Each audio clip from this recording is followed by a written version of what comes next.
what I have. I have the box of sour. I like sour mechanics. I miss the old ones. The old ones used to be better when they came in a yellow container. Back when I was younger, man. I'm not sure if we're live. There's some technical difficulties going on. Hello, technical difficulties. All right.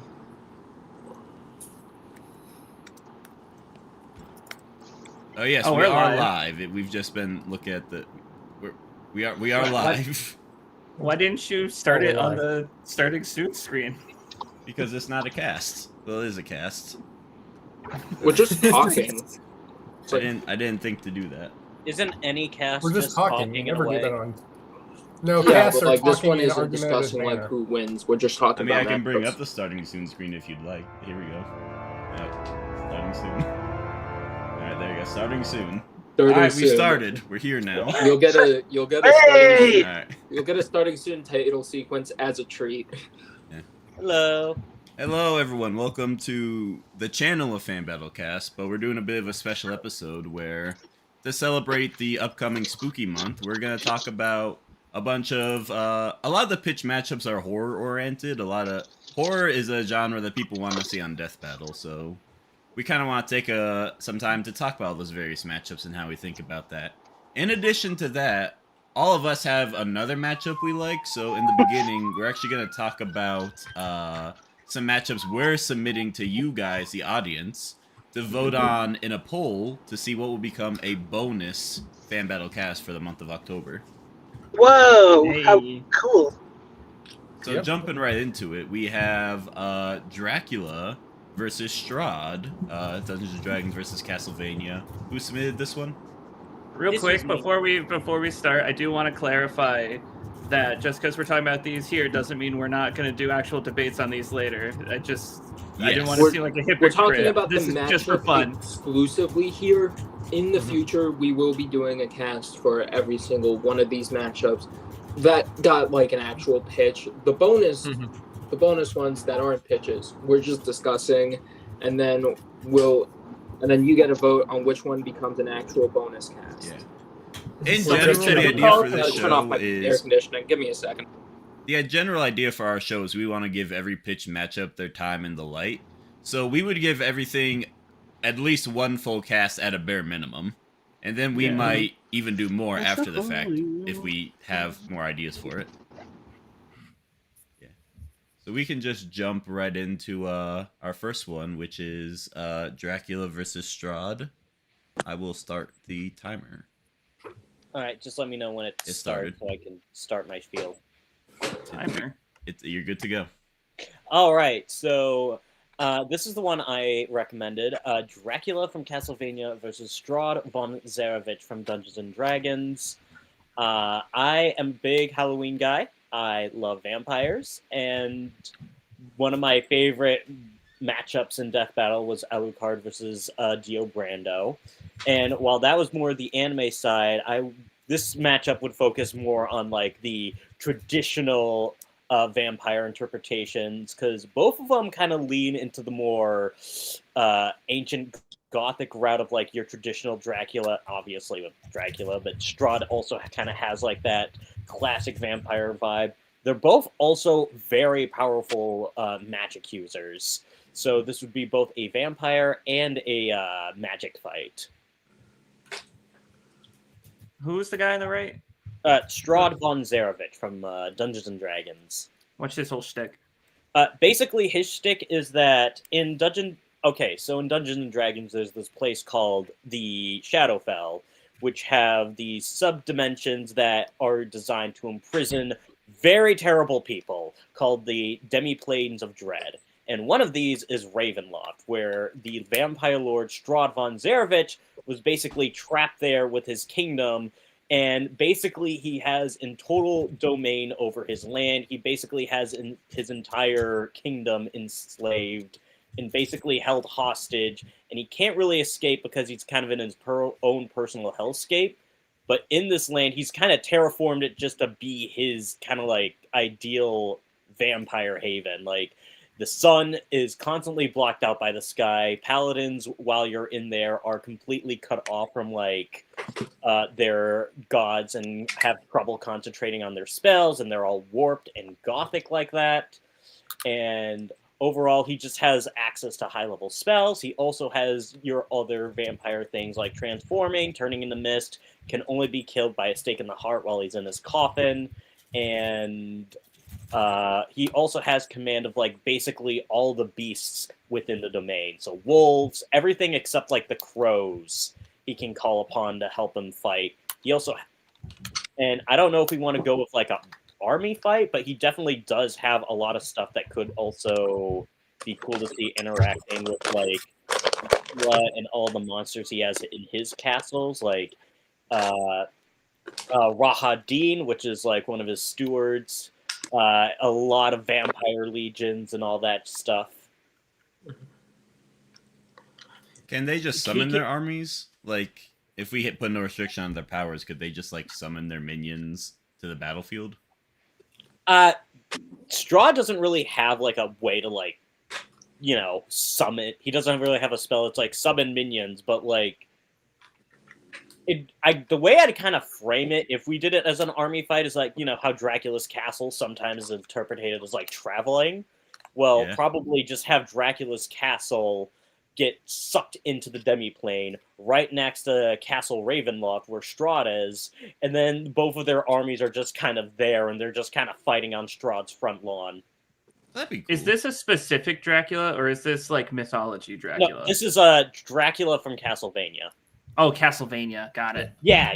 That is the Dead So it's by fighting Daylight with the render new if you neighbor. don't recognize it. Yeah.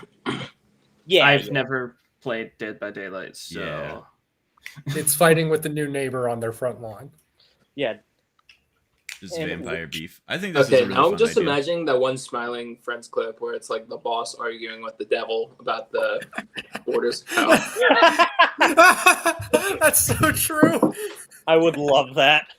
But yeah, one other interesting connection, and I'll preface this with I'm not too familiar with Dracula from the games themselves.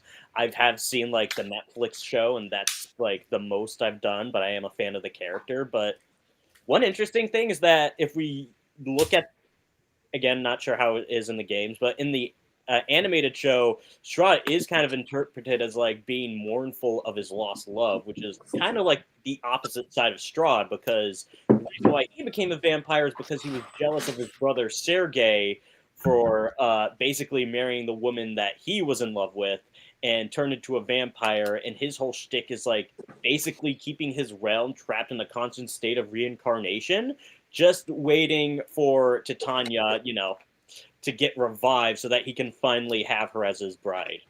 So basically, he got cucked so bad, he locked his realm in a time loop, became an undead, immortal time vampire god thing, in order to just get the girl who didn't want to be with him.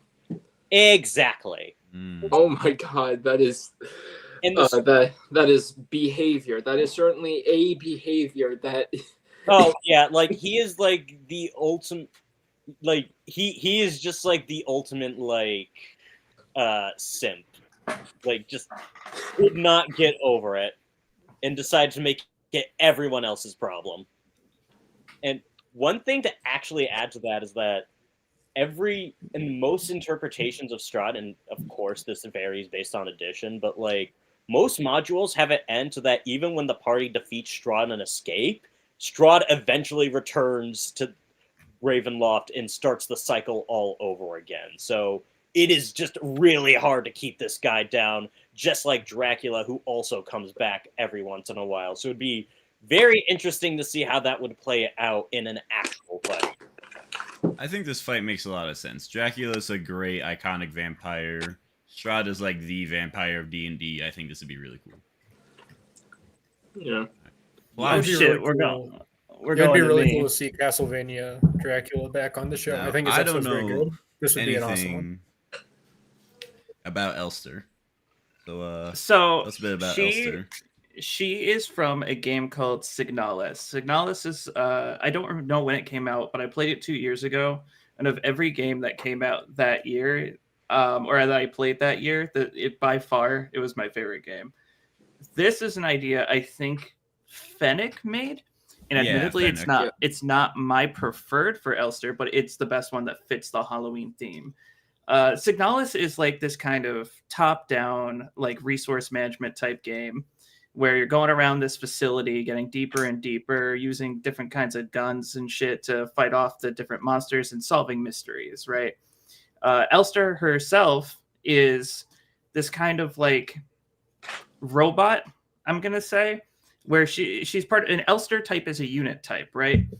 Mm-hmm. And so she's essentially a soldier who is going through this whole system, this whole like cave system with all this corruption and this weird like dead getting up from their graves type shit.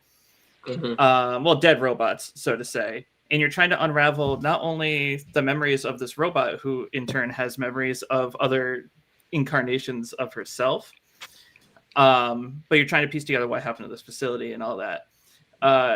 Everyone pretty much knows who Isaac Clarke is. I never played Dead Space 3, so I couldn't contribute to that part of the conversation. But he also has his own like he starts hallucinating, and you can't really trust what he sees for a majority of the second game. Yeah. So there is themes of just like both of their minds are kind of like split into two different directions. What's happening in what either used to happen or what you're being disillusioned to see. In terms of like what a fight could look like, I mean, obviously space station, underground, doesn't matter. They would just shoot, pew at each other. Isaac Clarke has a pretty broken, I can't remember what it's called actually. Kinesis? Where he can where he slows things down by by just like kind of shooting an energy at them for a couple seconds. But other than that, he's got like a gun that has like a saw blade on it that it like holds the saw blade spinning in place so you can just rip apart people. Typical guns, you got things that'll just tear off limbs, like his plasma rifle that can flip either way to like chop off things in different directions. Yeah. This that was like actually, a mining tool, if I remember correctly, right? Yeah. Yeah.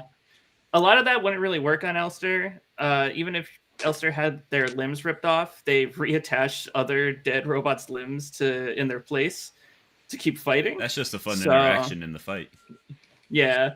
So it is kind of interesting. The some interesting things with Elster is that there's a character, and forgive me, Signalis is a little bit of a complicated game to understand. It's one of those things where you don't really know much unless you read the nitty-gritty stuff in the game. It's not told to you.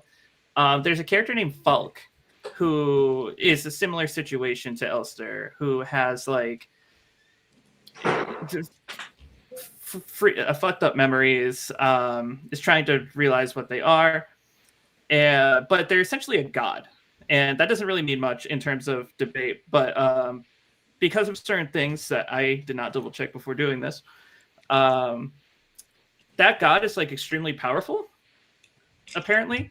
According to what Fennec was saying on the thing. So that would mean that Elster probably would take it in terms of stats, but then Isaac has way more equipment, and that stasis ability is pretty broken.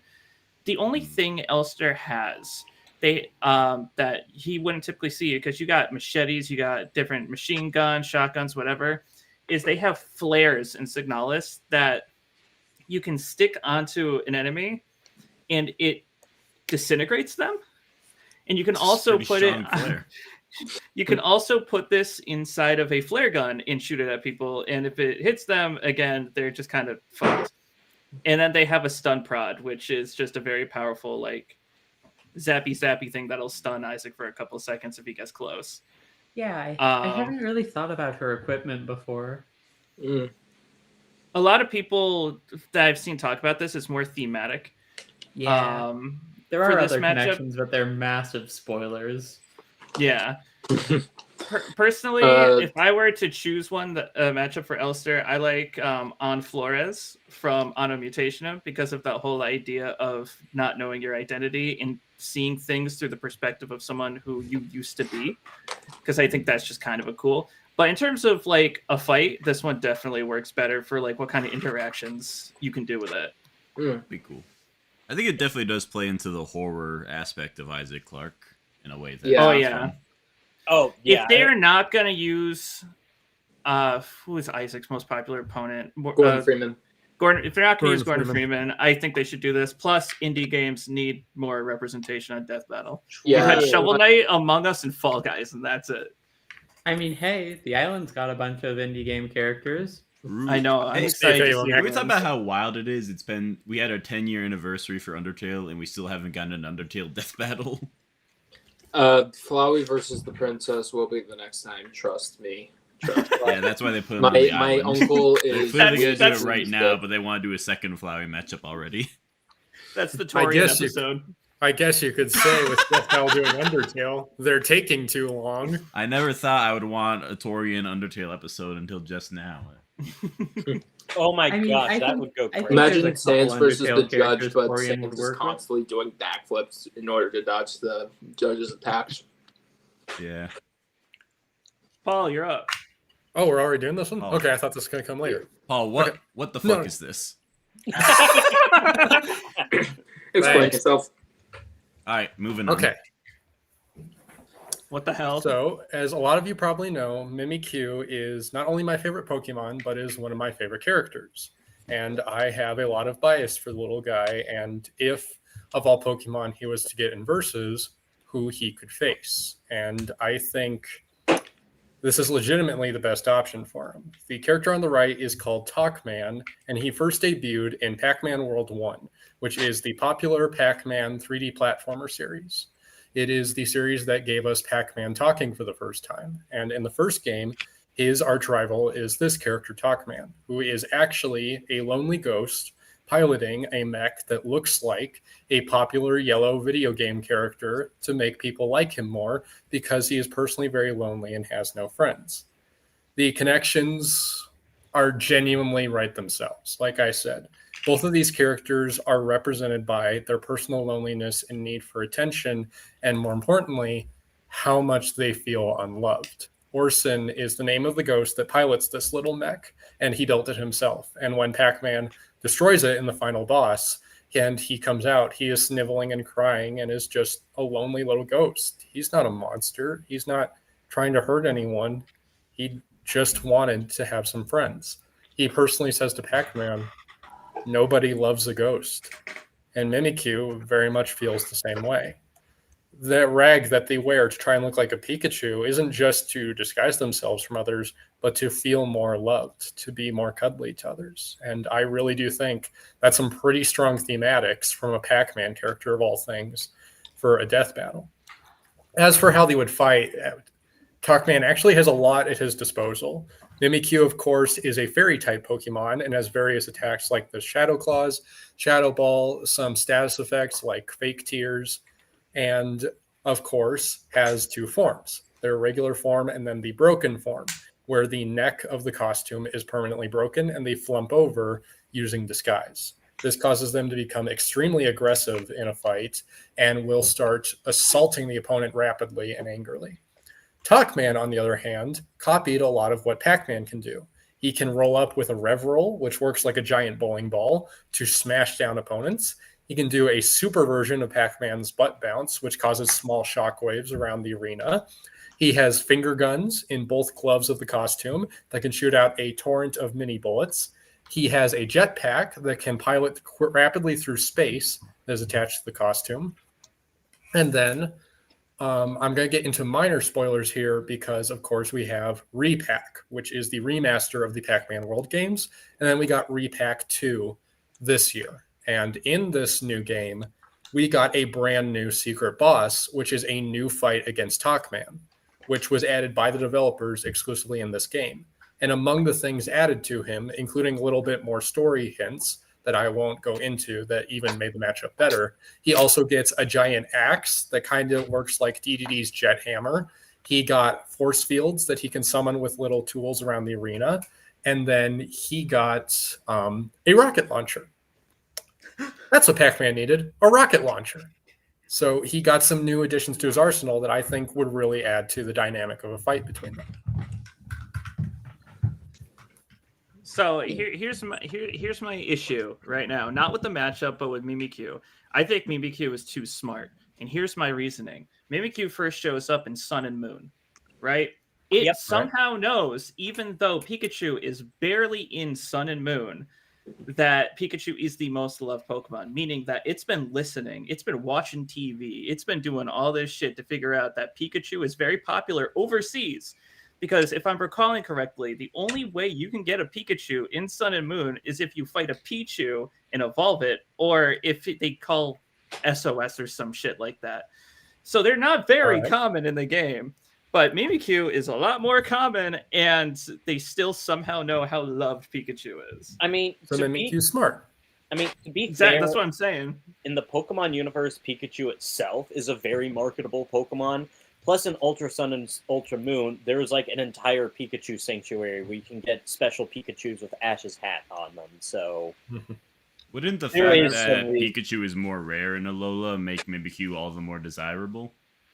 That as well. And that's part of why they chose that disguise. But as for Mimikyu being smart, Orson is the ghost who created the Tacman suit, that mech there. He created it himself. He is a gifted inventor and engineer.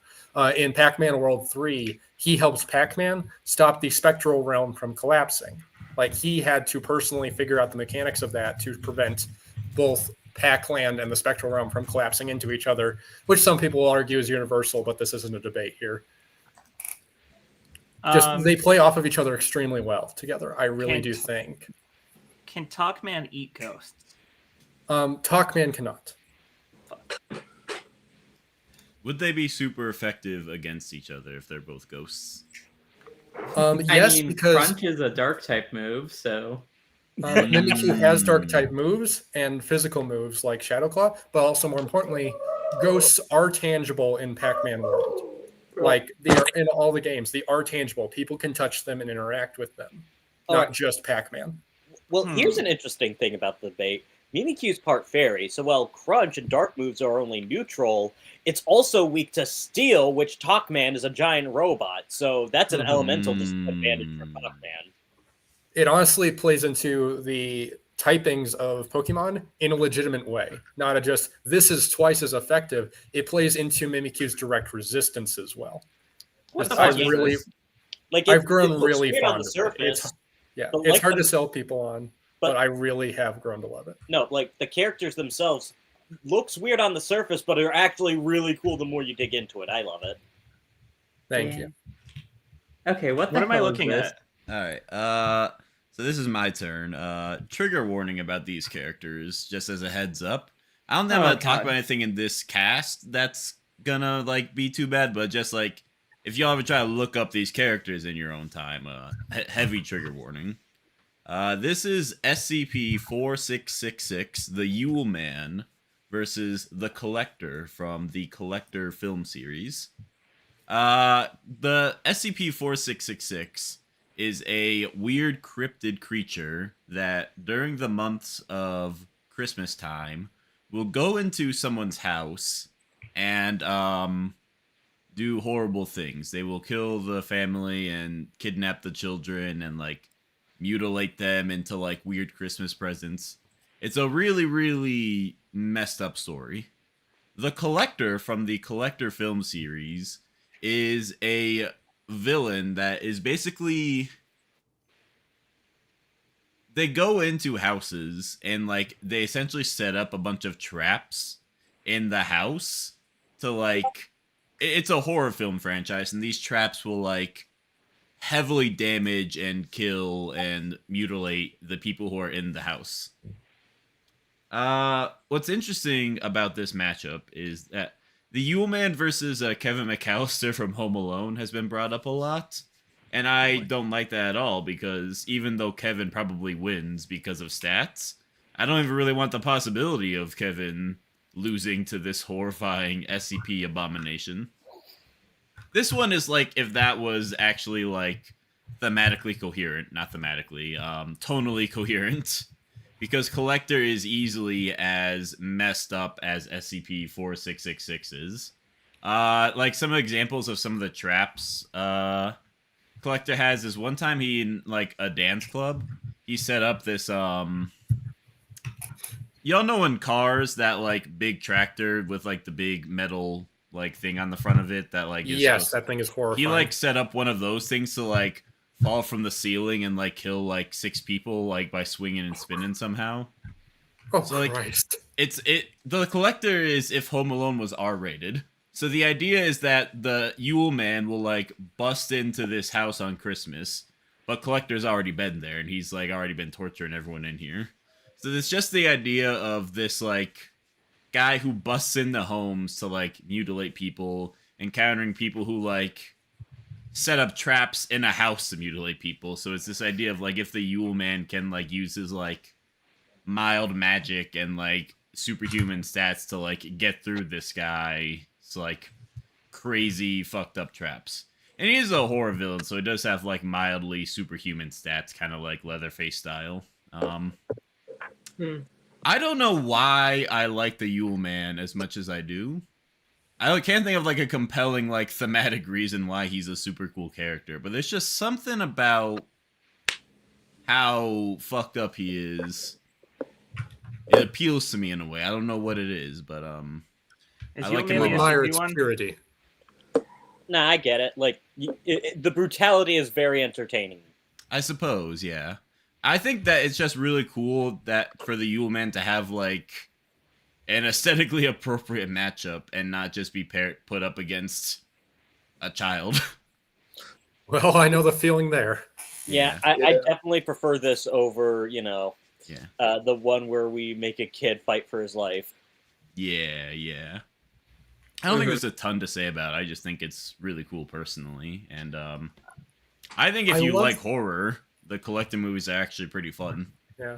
So I love that there's a repeated theme of all these matchups of evil person is doing their thing, other evil person shows up and starts ruining that thing. Like that seems to be a constant theme of these, which is really funny. It's just 2 evil characters that naturally just have beef. Yeah. And I thought it's the best battles. Yeah. The Old Man reminds me of like a hybrid of Krampus, which is an obvious inspiration, but then Art the Clown, particularly from Terrifier 3. He feels like a combination of those two characters, which is very interesting. Yeah. This is a good concept. I like how you described it. I think it'd be really fun to cover like a less iconic horror movie villain. Oh, absolutely. Everyone knows like the iconic ones that'd be on like the posters in the mall, but like Collector is kind of under the radar, but I think his movies are fun. Oh, yeah. Well, I'm always down for more niche horror representation on the show. Yeah. I've made that clear plenty of times, but I think this would be a very interesting combination to go with. Yeah, for sure. That'd be really because it also doesn't feel like the niche character featured in more popular character. Yeah. Not that SCP isn't popular, but just I like the fact that it's not just like the less niche one. Feels like they're slapped on. They are featured together. We can move right along to. This is right, mine. so first off, I'm not even going to start your This 6 one minutes sucks. yet. But I want you to explain why this is a Halloween matchup as you introduce it. Okay, so Seaffron. This is Seaffron versus The Long Quiet. In Stars and Time versus Slay the Princess. Basically, the reason why it's a Halloween matchup is Slay the Princess is a horror game, like very deliberately. And the main theme of the matchup is like the horror of constantly looping and going through the same events over and over and over again, slowly losing more parts of yourself or learning more about yourself and like the horror that can bring about that until eventually you just kind of reach your breaking point. Like the main point is, again, they're literally losing themselves to the horror of they're losing themselves to the horror of like the infinite marching time and how they also don't really want things to move on. So they're constantly afraid of things moving and changing, despite the fact that change is a major theme of both games. All right, we'll start your 6 minutes now. Fair enough. You've convinced me on the Halloween relevance. Yeah. Okay, so I would have just said The Long Quiet's a big crow and crows are Halloween. That would have been my angle.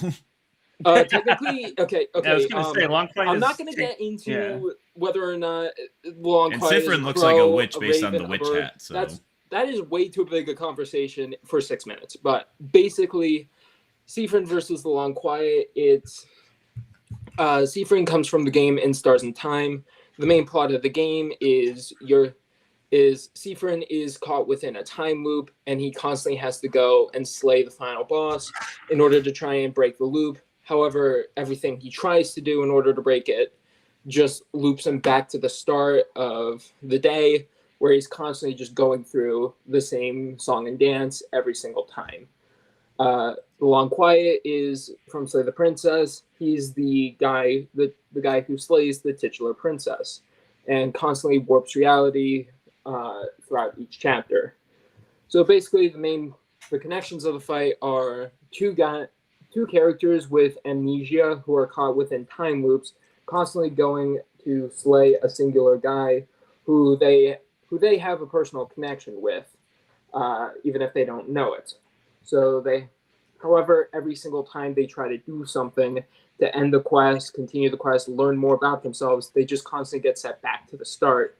With a major theme of both games being love, like whether it be self-love or love of others. And the fight potential is really cool because since both are constantly looping, you could have like multiple deaths featuring where you can either have some deaths play into more comedic ways they meet their end, or you could play into more horrifying ways that they could meet their end.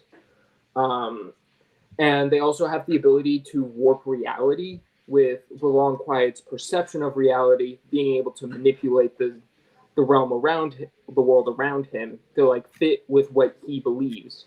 While Seaffron has wishcraft, which based on his own wishes or what he wants, would warp reality in order to kind of like to conform to what he wants. This is actually how the loop started. He wished that the journey wouldn't end that he was on, so he got caught in the time loop. And the fight would go on with them both constantly dying, warping reality, until eventually they would reach like their god forms, which are literally like the background of the game itself, as they continuously fight. And a major thing with both games is that they're like black and white, but it's not like a stylistic choice. It's part of the lore why there's no color. So like with their god fight, you could have it be so then each punch they give would like bring more color back into the world. So eventually leading to an emotional death where one of them is finally set free from the looping nightmare they're caught in, while the other is left to constantly suffer through the loop again and again for what seems like would be forever. Seems cool. I know behind the scenes you said that this is bordering on just your favorite matchup in general. Bordering, like, okay, I've like set as my current like number 3 most wanted. Like it's behind, it's not beating Shinra versus Crossy or Room versus Amori, but this is like a solid 3rd place, and I really like it. I think it's super cool. Like there's so much potential you could do with the matchup. I love it. I love it. It's so good. That's good. Is there anything in particular that makes you so passionate about it? I mean, I could get into mental health problems and stuff, but like I feel like that brings down the mood of the cast, so I'm not gonna. Fair enough. We can just leave it at both these stories are very good. It's a personal matchup to me. Yes. Right. I think that it's really cool, and you can have a bunch of different. There's a lot of cool, like smaller things you could do throughout the fight. Like you could have the voices within the Long Quiet kind of start popping up throughout the fight. Like I like basically within Slay the Princess, every time you die and loop, the Long Quiet gains a new voice within his head in order to basically banter with. And throughout the fight, you could have the voices take over.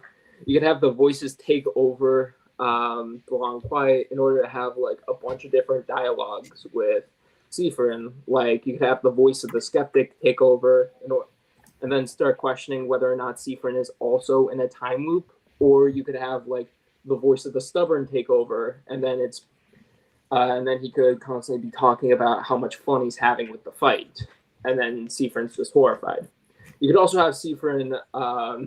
You could also have the long quiet do the look on Seaffron, which would be the funniest thing in the fight. How old is Seaffron?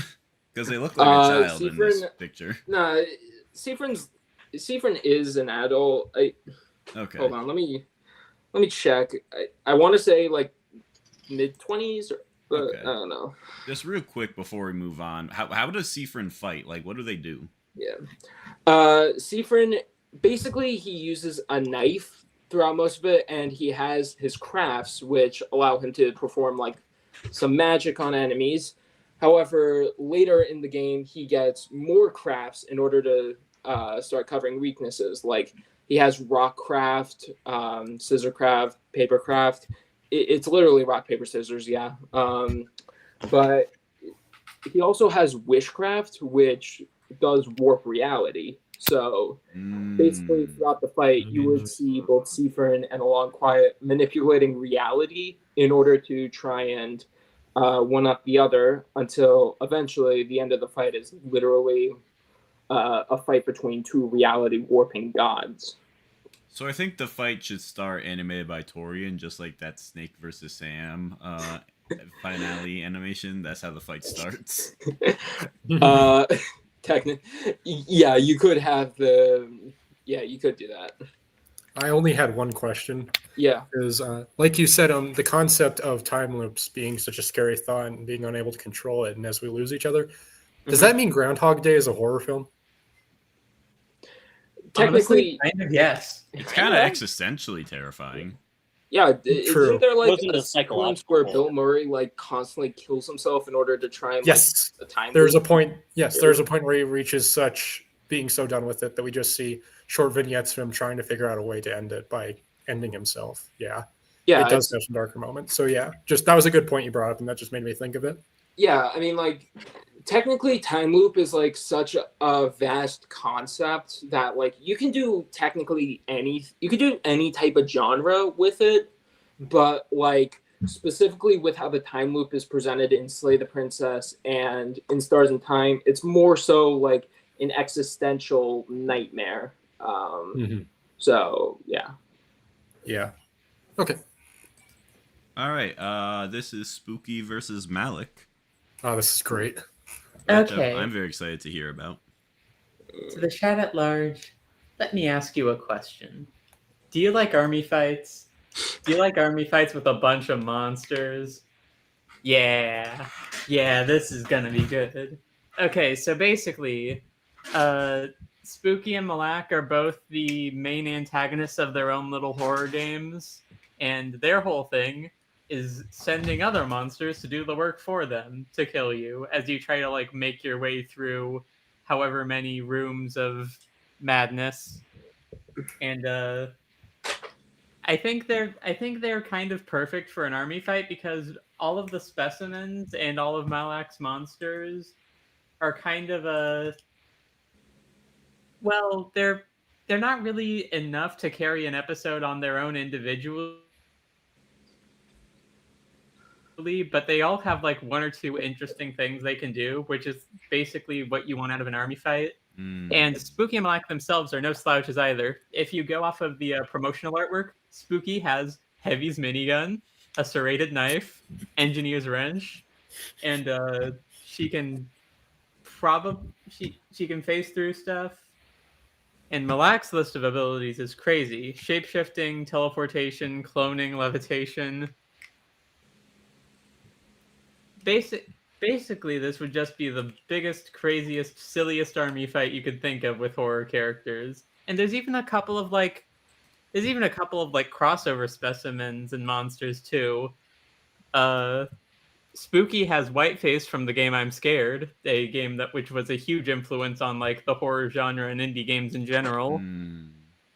And Malak Unfortunately, Malak has Huggy Wuggy, so Ah, darn it. Oh. Let's be fair, it's not just Huggy Wuggy. Thanks to Monsters and Mortals, he has several crossover games and monsters at his disposal, including real-life creators and YouTubers.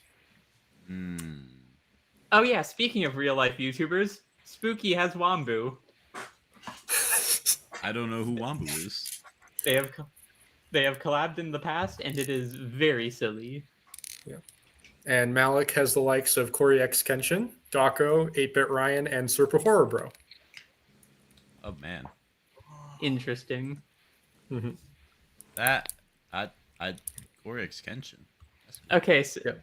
so basically, again, the pitch is big army fight, tons of fun monsters with interesting gimmicks. Do you want to know anything about them? I do have a question about it, and I'm gonna bring up something people say that's bad about the matchup, so maybe you can say like why that isn't a big deal. I've heard that there's like a pretty big tonal clash where like Malak has like done really bad stuff to the point of like it would be uncomfortable to spooky loss or something. I don't know anything about Dark Deception, so that could be completely overinflated, but that's something I've heard. Actually, Spookies is a very silly game, but it goes some pretty dark places. Let's just say Specimen 9's backstory in particular delves into some very horrible real world stuff. So fair warning if you're looking that up. Okay. I'll also And argue Spooky on Dark. herself, we know how she died. So I'll also argue on the Dark Deception side. That's definitely overdone for Malak, because the horrible stuff that was done in Dark Deception is from the main character you play as, and they tackle it pretty heavily. But it is about having done bad things, trying to get out of it, and paying the price for that. Malak is just another demon who does what he does and is punishing you like everyone else. He didn't do like if he won against Spooky, he wouldn't like do something horrible to her. He'd just kill her and win. Okay. oh yeah, that's actually kind of a thematic point of the matchup too, because Spooky only exists because of someone trying their best to make up for their past sins. And Malak is the punishment and part of the punishments for having done those bad things and thinking you get an opportunity to change that.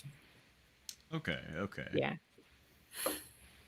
Is that all we want to say about this one? Anyone else have any thoughts? Yeah. I dig it. Question? I think it's excellent. It's a great concept. I think Dark Deception is a fantastic game. I highly recommend looking into them. The story is very strong and the characters are great. I think this is a wonderful idea. All right. Yeah. All right, so that's all of the matchups we've submitted. We do have some other people coming into the stream maybe in a little bit to explain their things. While we wait for that, we can move on to some of the pitched matchups. Hell yeah. Rudy. Oh, Ash I've versus Frank. already said a lot about this matchup on Oh Plimepf. yeah. This matchup is just like phenomenal. It's one of my favorites of all time. Very glad it's getting pitched. Do we know who pitched it? Thick Thick Grimes. Oh, I've never heard of them. It's a good one. I'm surprised, seeing as isn't Boomstick's leg based on Yes. one of these? Yeah, I'm surprised they never did this. I'm surprised they did Frank versus Leon. Wait. No, actually, no. Boomstick's leg is based off of a different movie. I'm pretty sure it's the super shotgun from Doom, actually. No, what his leg is, but the inspiration of a character with a gun for a leg is from a different movie entirely. Oh, It's okay, from yes, film but his Planet name Terror. is... His name is from Yeah. Evil Dead. Okay. Yes. You Yeah. said his leg, and so Oh, because Ash's legs are fine. I wouldn't be surprised if his arm is kind of inspired Wiz's, but no, it's just his name. All right. so my question off the bat would be: so, how far would you take Ash? Because he gets pretty crazy in the later movies. Would we restrict him to his more normal arsenal No, in you go quotes, all out or with would you Ash give in him this one. everything? Because I feel like Frank is fucked if you give Ash everything. Frank Um, has a lot of really comparable stuff. I think there's strong arguments that Frank could actually win, if not for the fact that Ash has ways to just avoid death. But besides, like, that's just because he has better resistances, which, at that point, if that's the reason you win, that's cool. I would say use all this stuff because there is a comic one-shot that was made in 2016 where Ash becomes elected president of the United States after killing the other two candidates on camera because they were possessed. And Frank has punched the president once. So we got a president fighting someone who's punched the president.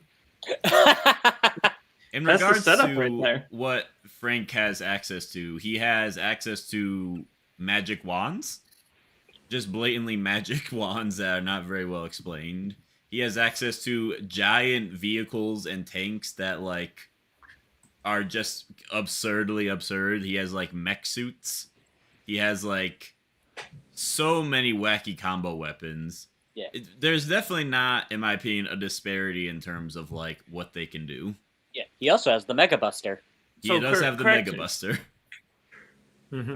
Clear something up as someone who's X's Mega Buster. I feel like that's an important distinction. yeah. Oh wait, no, he has both. Yeah, he has a toy one and a real one. Yeah. So clear this up for me if I'm not understanding, because I've only played Dead Rising 1. Frank is off the record canon. No. My understanding is yes. Oh, no, Because no, it's doesn't- not. doesn't- My bad. Doesn't his whole combining shit come from off the record and So not Dead there's Rising 2? Dead Rising 2 has two different things with Frank West. It has a DLC story where you still play as Chuck, but you meet and work with Frank West. And there's also a version of Dead Rising 2 that is an alternate universe where you do just play as Frank West and the story's different. That alternate universe where you play as Frank West is not canon, but the DLC is canon. And also, he does just show up as the protagonist of Dead Rising 4, which has the most absurd combo weapons and everything. Yeah. There's a fourth one. Yes. People God, don't I'm like There's Kind a of reason that why shit. you have not heard about Dead Rising 4, and that's because that game sucks ass. I heard the third Like- one sucked and then they stopped. But I guess like they the made third another one. The third one's Plimepf. The mech suit in Leon versus Frank comes from Dead Rising 4. Okay. The mech suit made out of Okay. Slurpee machines.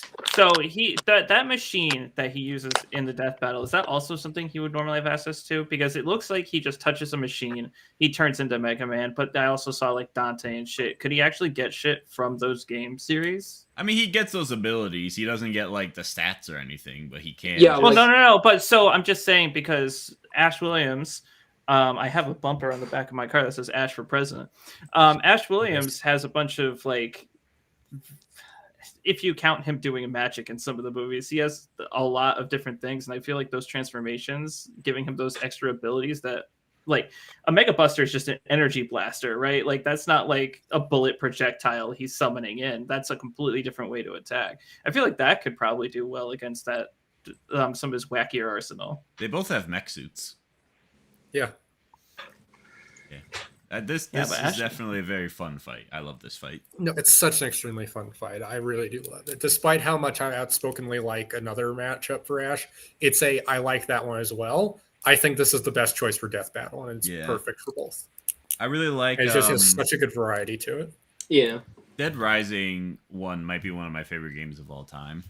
Honestly, I really like if this fight it's- took some cues from Army of Darkness, where they, like, time travel back to a castle, and then we see Frank West, like, gluing together a bunch of medieval weapons into combo weapons. Yeah, that's what I said on Oh, the that stream. would be fun. Yeah. So, Mul- Army of Darkness is so beloved that the writers of Evil Dead comics cannot think of anything else to actually be creative with, and just constantly send Ash back to that time period. He can literally just open a page in the Necronomicon and send himself back there, because that's where his wife is, that he no longer has. So he could just, in the fight, pull out the Necronomicon to try and banish Frank there, then screws up the incantation. They both go back, and now they're fighting each other in medieval times. Yeah. Yeah. Yeah, really, really fun matchup. Extremely fun. Oh, hey, I know that girl. Who's this stranger? This is Buffy the Vampire Slayer versus Dean Winchester of Supernatural fame. I can actually looks like talk she about should this because fight- I've seen all of Buffy. So if anyone needs Buffy Yeah. stuff, I got you. She looks like she should be fighting a vampire, a certain vampire from Marvel. some kind of daywalker. Man, gotta feel bad for the person who pitched this and then having an alt immediately announced. Hey, that's the risk I we all mean, take. This could happen again at some point. So Yeah. no, that's the risk we all taken too. I'd kind of be happy because this means the sooner she could come back on someday. Well, I guess that's a fair When you way have of an alt looking that at it. really feels like it's going to happen, the sooner the better.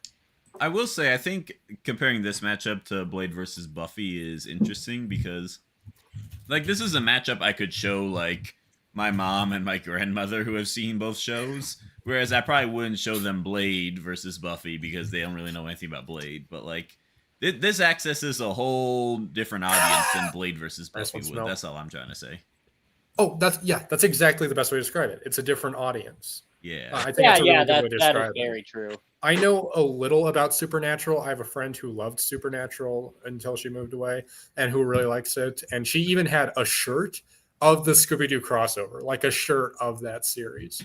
So that's how much she liked the series. It seems really interesting. I like the idea of it a lot. Yeah. I think it's one of those Monster Hunter matchups I think are very cool. And I'm actually very mixed on those in general. But like Ash versus Frank is one, this is a really cool idea for one.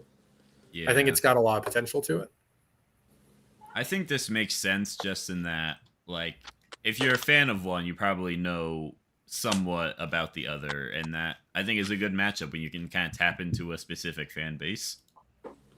It's kind of Yes. why I really wanted to find a good Owl House versus Has-Been Hotel matchup, because there's a lot of crossover between those fan bases.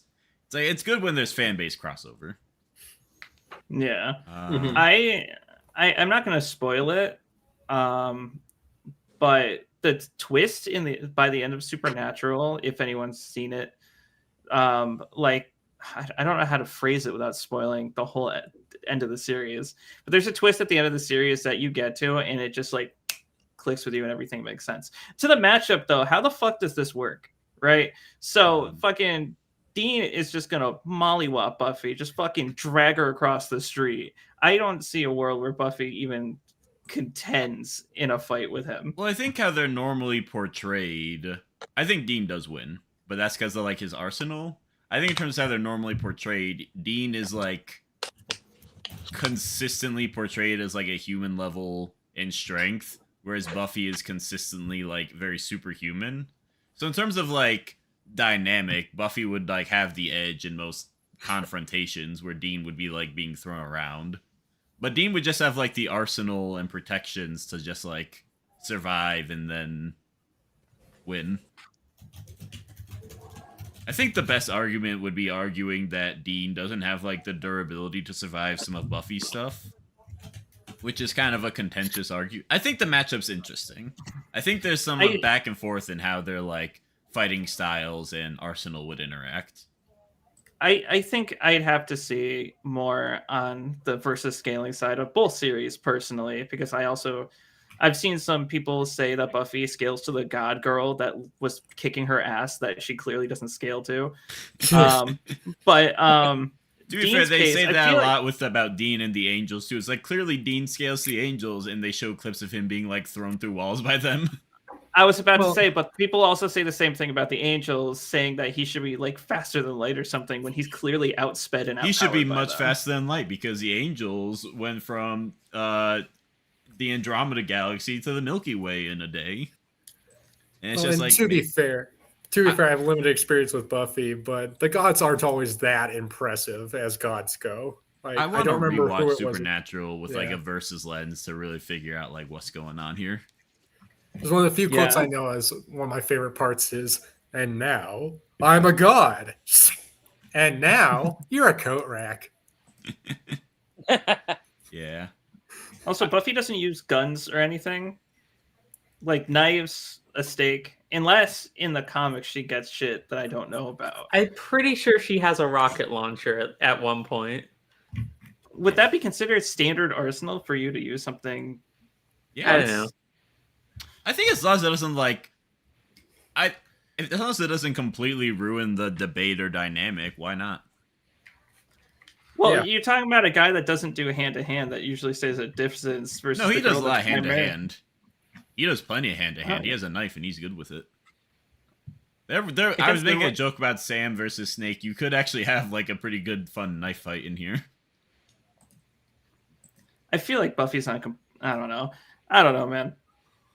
All right. Well, I do know. I'm a hater. I know. Yeah, I like this one a lot. It's my preferred for both. I'm not mad at Buffy versus Blade. I'm looking forward to that one, but I think this one would be pretty cool, and I'm excited for our cast when we do it. Yeah. Does Nani the fuck anyone is know anything about Becky Brewster? No. Not at all. I know that Galaxy Video Max played the game and he liked it. All right. That's it. I have watched. I remember watching a video from Bumbles McFumbles, and he said the game was ass. Damn. I really like the Irma comics, but I have no idea who this other person is. I looked up Becky Brewster, and I got someone's Facebook profile coming up before the game. Oh god, Not good. that's hurts. brutal. The clip. Okay, I think I found it. I just want to know something about this character. When the vampire apocalypse comes to town. All right, let's go. Let's do this. Vampire apocalypse. It's better than the first one we talked about. No offense, Zoro. So I tried to find some information on like this matchup, like connections or stuff, and I couldn't find anything. So this, I unfortunately, we might just be in a situation where this is like a very like indie underground pick, and none of us know enough to really comment on whether or not it's good. Before we decide to just write this off, who knows who the first person is? Oh, I love don't know Irma. who I've it read is. the Irma. whole- Irma's I amazing. love Irma so much. So explain some Okay. Irma while I read up on this. So Irma She- is a yokai. So it's a webcomic series. It basically started off as like, what if Sadako from The Ring had like a happy domestic life with like a loving husband and cute, adorable daughter?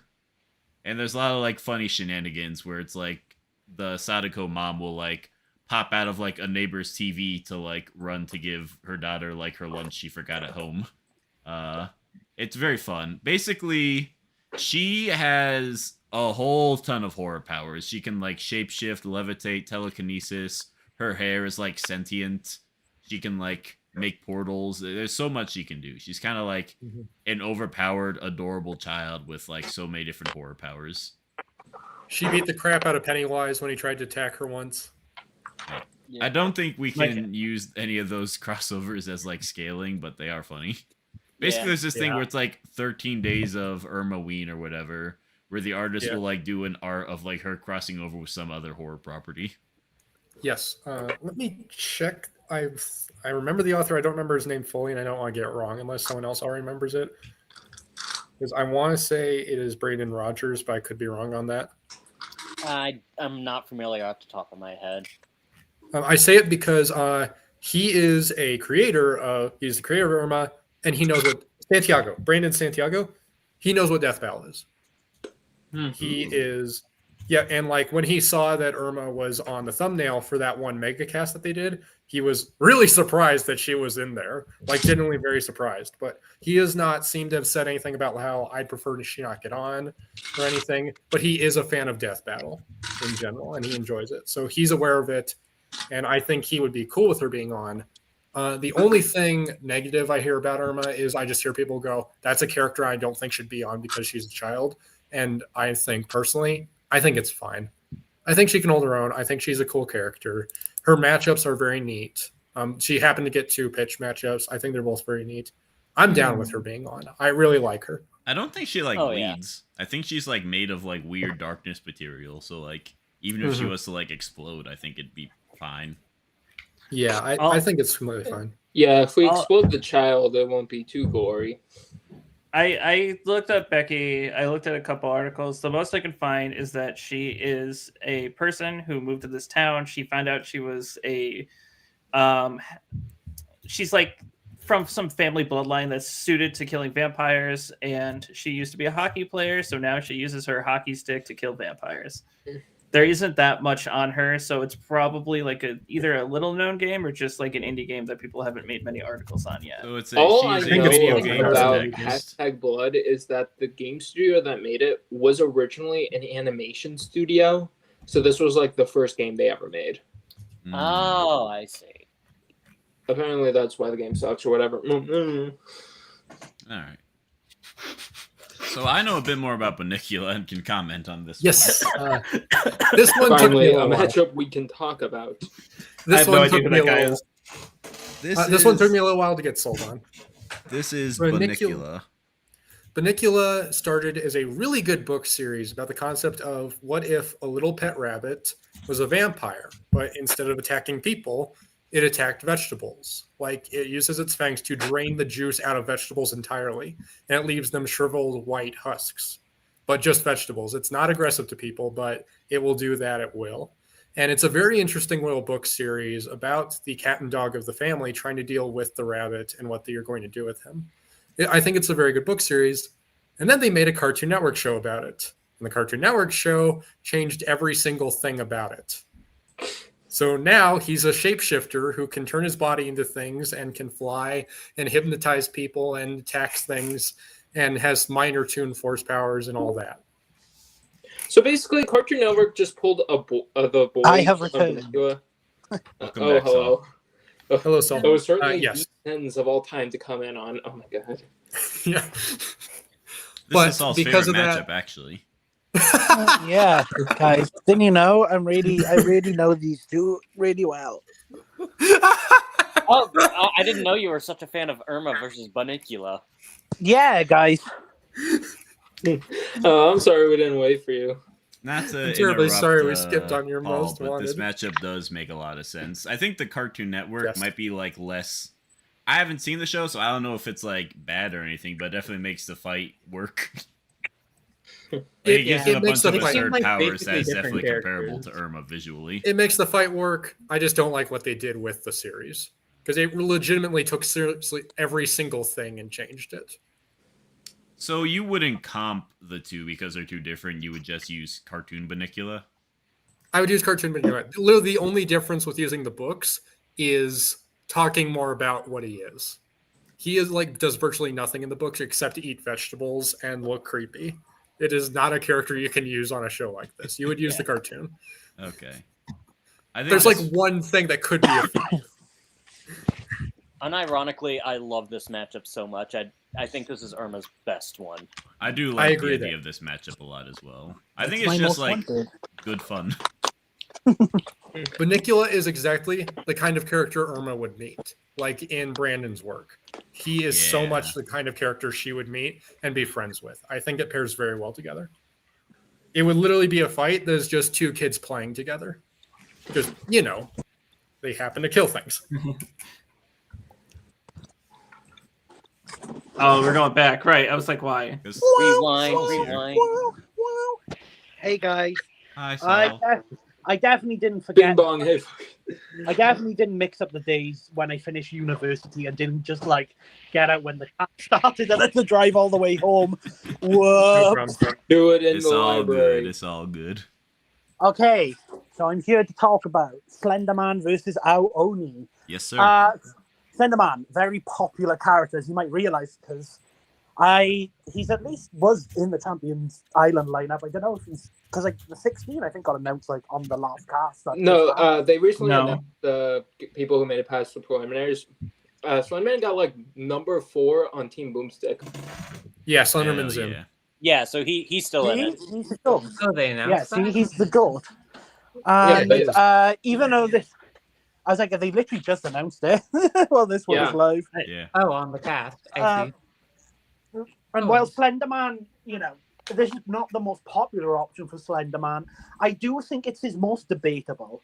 So I guess I can explain a little bit about Slenderman. He is the more popular character here. But for those who might not know, because not everybody is a big creepypasta fan, Slenderman is the most iconic, I would say, like, internet horror character, I think would be the best way to describe him. He is an incredibly powerful, phenomenal character who has many different speculative names and speculative roles within its, universe. It's strange. Slenderman can do a lot of different things that would make like a fight really fun. he's just kind of abilities man at the end of the day, you know? Does this include Slenderverse? Yeah, this is kind of just general looking over of Slenderman. Okay. Which I guess, should I just go into a little bit of what Slenderman could do? I won't obviously go into like everything because this guy can do. We are trying to limit it to 6 minutes per matchup, so That's okay. do whatever you will with that information. It's up to you. I can do this in 6 minutes. So, for those who might not know, Slenderman can do stuff like teleport, cause you to be sick, sap you away, transmute you, make you go mad, cause instant death in you, manipulate your emotions, your memories, read your mind, throw you around, create illusions, create fog, because we all love fog, make itself invisible, intangible, manipulate biological manipulation, stealth, obviously, possession, plant manipulation. So this guy's crazy, right? Yeah. The character you might not know is who's this purple little blob. Well, that is Aoni. So, to explain, Aoni is a mainly Japanese creature. It's very popular in Japan. And is this, like, you could call it a lot, but it's mainly a monster that exists within this mansion, right? Mhm. And the characters enter this mansion and they figure out the secrets behind Aoni while slowly getting picked off one by one. Aoni is crazy, by the way, in terms of what he can do. He has his own personal army, which Slenderman does with his proxies, but all the different Aonis are like the different versions of it, you know? So you have Fuwati, who is like this little small block, Squatto, who's a really big muscular one, a jellyfish, a blob, one that's just called the multi-dimensional Oni, which is just it's the fourth dimensional Oni, which is, yeah, sure. Human Oni is, it's crazy. Aoni can like make you into like an Aoni through its like killing of you, which is so strange. Because yeah, that's of course something that Aoni would be able to do. It can like duplicate itself, cause you to go mad, absorb, seal people away, warp reality, stop time, paralyze you, erase your soul, regenerate, resurrect itself, curse different individuals. Like it has this thing called like a jailhouse curse, which is like if anybody escapes his mansion or like glitches out of there, because that's a canonical thing, then the laws of the universe displace time backwards to a time before the individuals came inside. Okay. Yeah. He can like manipulate fate itself. Basically, it is the general idea of this matchup is that these two are like the hunters of their like verses, you know? Okay. They are these horrible creatures who are like very cult classic within the horror genre, right? Okay. And they like manipulate, brainwash their victims. That's just kind of the general idea. I think it's really fun. It's really interesting looking at these two horror icons battling against each other. And again, I think it's really debatable. So it would be very fun to do a bonus cast on. And especially because Slenderman is really popular right now. So I feel like it'd be good to highlight one of his less popular matchups. Yeah. Yeah, I get it. Honestly, you like- talk. Oh, go ahead. Yeah. You talk about was one a lot. I really just need to hear a little bit more about Aoni.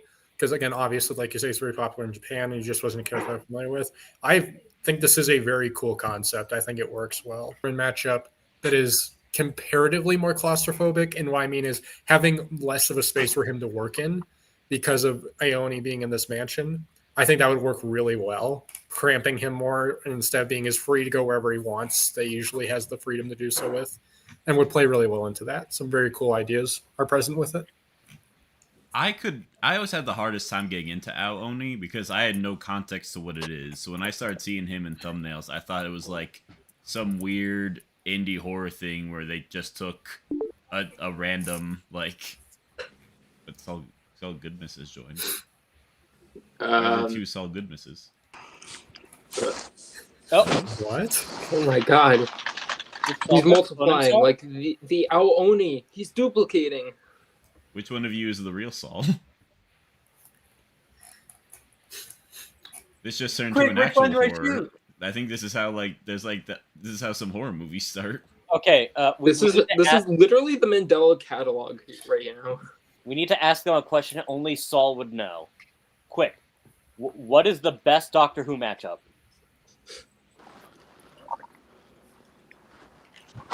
Oh, no. I'm dying, boss. Okay, so I think it's just internet issues. Okay. I'm gonna kick That's a this shame. one that's not talking. I think. Did we get the right Is that the right, did we shoot the right one? What do you think?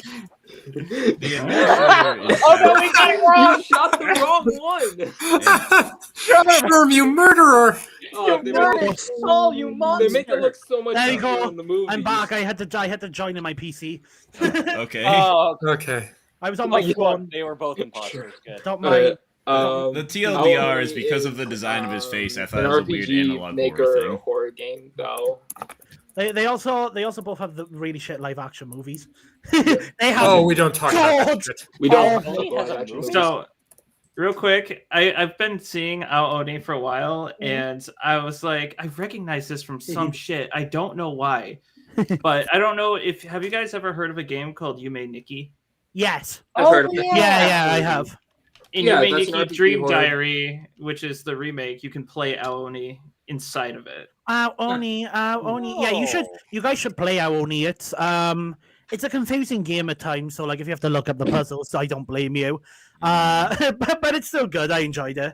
It's No, one you of should my play the favorite Roblox matchups. version of Ao-Oni. That's the I also, to be fair, I also played the Roblox version of Oni, and it's really Oh. good. What's Hey, going on? Roblox Jobber? is good. Everyone clowns Is on it. Jobber It's just here? really fun. Jobber? You're on Chopper's matchup, so Is Jobber here? He's not. Oh, yeah. I was just saying, like, in the interest of getting this done, in case Jobber can't actually make it, I guess I we can- can just talk about it. I can talk about Me and this Saul one both like as well. this matchup a lot. Yeah, so we yeah. gotta rep it. Yeah, I don't think he will mind. So this is does anybody recognize these two actually? This is a bit of a litmus test. I will Okay, get the no name idea. wrong, but I know on the guy right- on the right is McCready from The Thing. Yes, RJ Yes, McCready. Yeah, the other I one have- is Lieutenant Thatcher from Mandela Catalog. Yeah, Okay. so I feel like Okay, this. I feel like the connections of this and the thematic tissue should be pretty obvious. It's they are the survivors of this body snatching horror event. It's nothing super deep, but they are they are kind of the protagonist of this who, depending on your interpretation of the thing ending, I guess, escape their monsters. Yeah. Well, I mean, the ending of the thing is pretty up in the air as to Mm. whether or not whether McCready or the other guy who survived were actually taken over by the thing. So it's like it's up for debate, really. I still think this works well. The idea that I think I always see Jobber kind of talk about this is having the thing and the alternates in the fight as well, Yeah. which creates a lot of paranoia. Yeah, I like the idea of the fight starting because they both think that the other is taken over by the thing. So like Thatcher thinks McCready is an alternate, while McCready thinks Thatcher is a guy who is like the thing. So that'd be cool. Yeah, I like how it's a unique circumstance. Like, you would never take these two and just throw them in a room and tell them to, like, beat each other to death. You would, like, create a scenario where they would be paranoid and going after each other. Yeah, it definitely would like make a lot of sense, and like not even like a versus sense. Even if they were to cross over, they would probably fight because of their own paranoia. Yeah, they are both very distrusting characters within their respective. They don't really trust anybody, which fair enough. I mean, look at the fucking verses they're in. See, that's what trust gets you in this Mhm. universe. So Yeah. a lot of the fight would be kind of that, because in terms of like arsenal, I would say McCready has a lot more to work with, just based on how the thing is, Yeah. I mean, that guy has a flamethrower at the end of the day, I would argue, because Thatcher Davis has, like, a gun, doesn't he? Yeah, but so does McCready. Yeah, I guess that's McCready fair. has a flamethrower. Like That's what I mentioned. I would say, like, while flamethrovers are cool, I would still, like, I think gun beats flamethrower in general combat. Yeah, but they both have guns at the end of the day. It's just Yeah. that McCready has more, because he also has like dynamite. He does have... Oh! We summoned him. Oh And my there he god. is! We're talking about your matchup. Hello there. Jobber, how convenient that you happen to come in as we're talking about this matchup about characters No disguising fucking way. themselves. No way. Yeah, we were Actually, talking about it because you weren't exactly- here. And I timing. was like, okay, Totally. now you're here. We You have also to were speak. talking about this matchup right after we had like 2 different Sauls come in, which is mildly concerning now that I think about it. We have but- 2 Sauls too? Like, what? The Jedi mind trick? Like, I'm looking at Saul's profile for Obi-Wan. What's going on? This is Yeah, we had this to is kill one of them. this is because I had it prepared for the other We cast. shot the wrong Saul. By mistake. Don't worry, he got better. We were just talking about Okay. this matchup. Me and Saul were covering it, but now that you're here, what do you like about it? That like Thatcher Davis versus RJ McCready. I mean, I like how it's usually with horror matchups. Like most of the time, we see like it's like Oh the no. big bads like Freddy Krueger, I know. Pennywise. But we want to see the human characters. Like I think this matchup is specific. Like it really tickles my fancy. Like what I want to see at least the more human. Like sometimes, let's say for example, I think when I watch like The Thing, right, and let's say I see The Thing verse, I'm like, you know what, like I think McCready. I think what makes the horror monster more interesting is the humans that plays around, essentially, right? That's what makes The Thing so terrifying. Like if there was no humans, right, like no RJ McCready or anything like that, it wouldn't be as terrifying. And I think RJ's a pretty compelling character.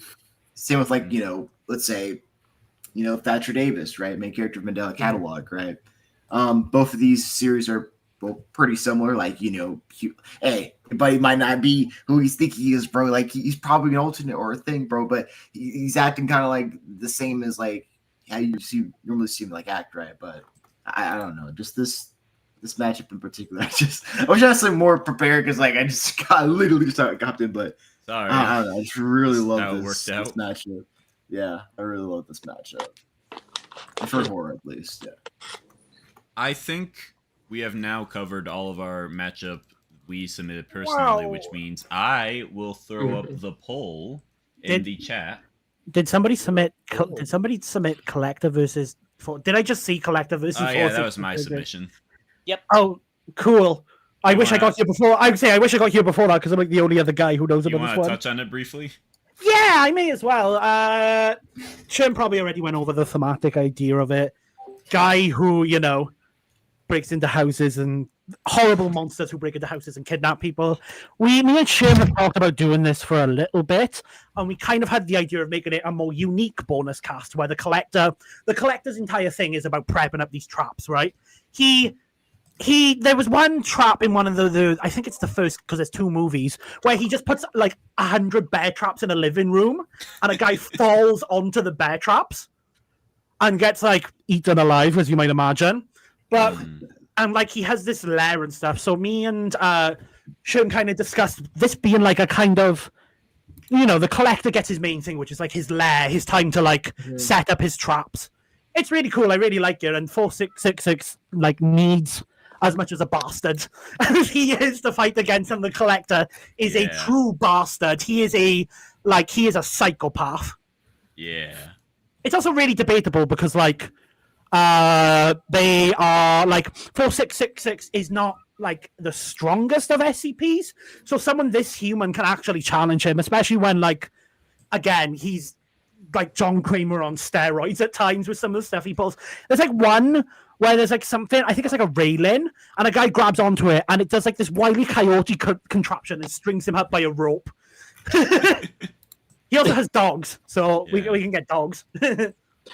Yeah, so basically, Yule Man versus Collector is Yule Man versus Kevin McAllister, but Good. Collector actually matches Yule Man's Freak. Yeah, you also, this is definitely a matchup where either of them dying is a good outcome. They're horrible people. Exactly. That's every villain versus villain matchup. No, but these are like specifically like they target children. Oh, absolutely. Yes. Huh. So to anyone The in the perfect chat, ending of the fight is one of them dying, but then they accidentally trigger one of the Collector's traps, and then they themselves die. I would love to talk about that. I'd love to talk about the collector. I would love to talk about the Collector because the idea of him setting up these like Wile E. Coyote level traps in a cast is so funny. It's like, look, guys, he set up this like crossbow to a projector, and as soon as the guy touched the projector, it fired the like. It is insane. So I have dropped the poll into the chat, which I believe is to my right. Whoa. So y'all can for vote mine, on vote for what will become mine. a bonus cast in October. We have, as a reminder, Dracula versus Strahd, Isaac Clarke versus, I almost said Elster, Elster. Elster, Mimikyu versus Tacman, SCP-4666 versus the Collector, Seaffron versus the Long Quiet, Slenderman versus Al Oni, and Spooky versus Malak, and Lieutenant Thatcher versus Lieutenant Thatcher Davis versus RJ McCready. If I may make my case, I think Spooky versus Malak would be really fun to do as a cast specifically because you would have a little time to talk about like all of the individual monsters. So instead of like analyzing one character for too long, you're just constantly bouncing around between a bunch of different things. In a fun Please way. don't do that to me. I'll make the case for 466 versus Collector because I mean either that or Oni versus Slenderman. But I think getting something really unique on this cast would be cool. Yeah. You want to talk unique? I'm getting a Pac-Man character on who isn't Pac-Man and would actually benefit from getting an episode. I think Seaffron versus the Long Quiet would be interesting to do because we actually have to figure out a way how either could break the time loop that both Seaffron and the Long Quiet are trapped in, in order to figure out a winner. Apparently, Malak has been inspired by Dark Lord to both vote for Seaffron versus the Long Quiet and by Slay the Princess. So yeah, no matter I know. what happens, that's a good ending. I've been very vocal about this. I've gotten like multiple people to start playing Slay the Princess with my pushing of this matchup. That's why you should also play Slay the Princess and In Stars in Time. Both games are masterpieces. On God. You should also play Pac-Man World Repack 2, out now and available on most consoles. It's an extremely fun game. If you can handle gore, then you should watch the Collector movies. Okay. Yeah, if you like horror, I think they're a good watch. You should also if you like the Saw movies, you are going to like the Collector movies. Yeah, they're just such a weird franchise. I think they were supposed to do a third one, but I think they had like scheduling conflicts and they just never got picked back up, which is. Did you skip past Sauron versus Ganondorf? Did I see that correctly? No, that's the next one. Yeah, we didn't get to that. Yeah, because we've only done some of the pitched ones. Yeah. Mm-hmm. Yeah. As a heads up, Tacman, we are currently halfway through, but also the first half took longer because we were also talking about like poll stuff. Mm-hmm. Yeah. Okay. Yeah. So now that we're all right, let's talk about Slay the Princess again, baby. Now, I actually have some negative thoughts on this matchup, but I'll let the people who actually like it talk first. A kind gesture.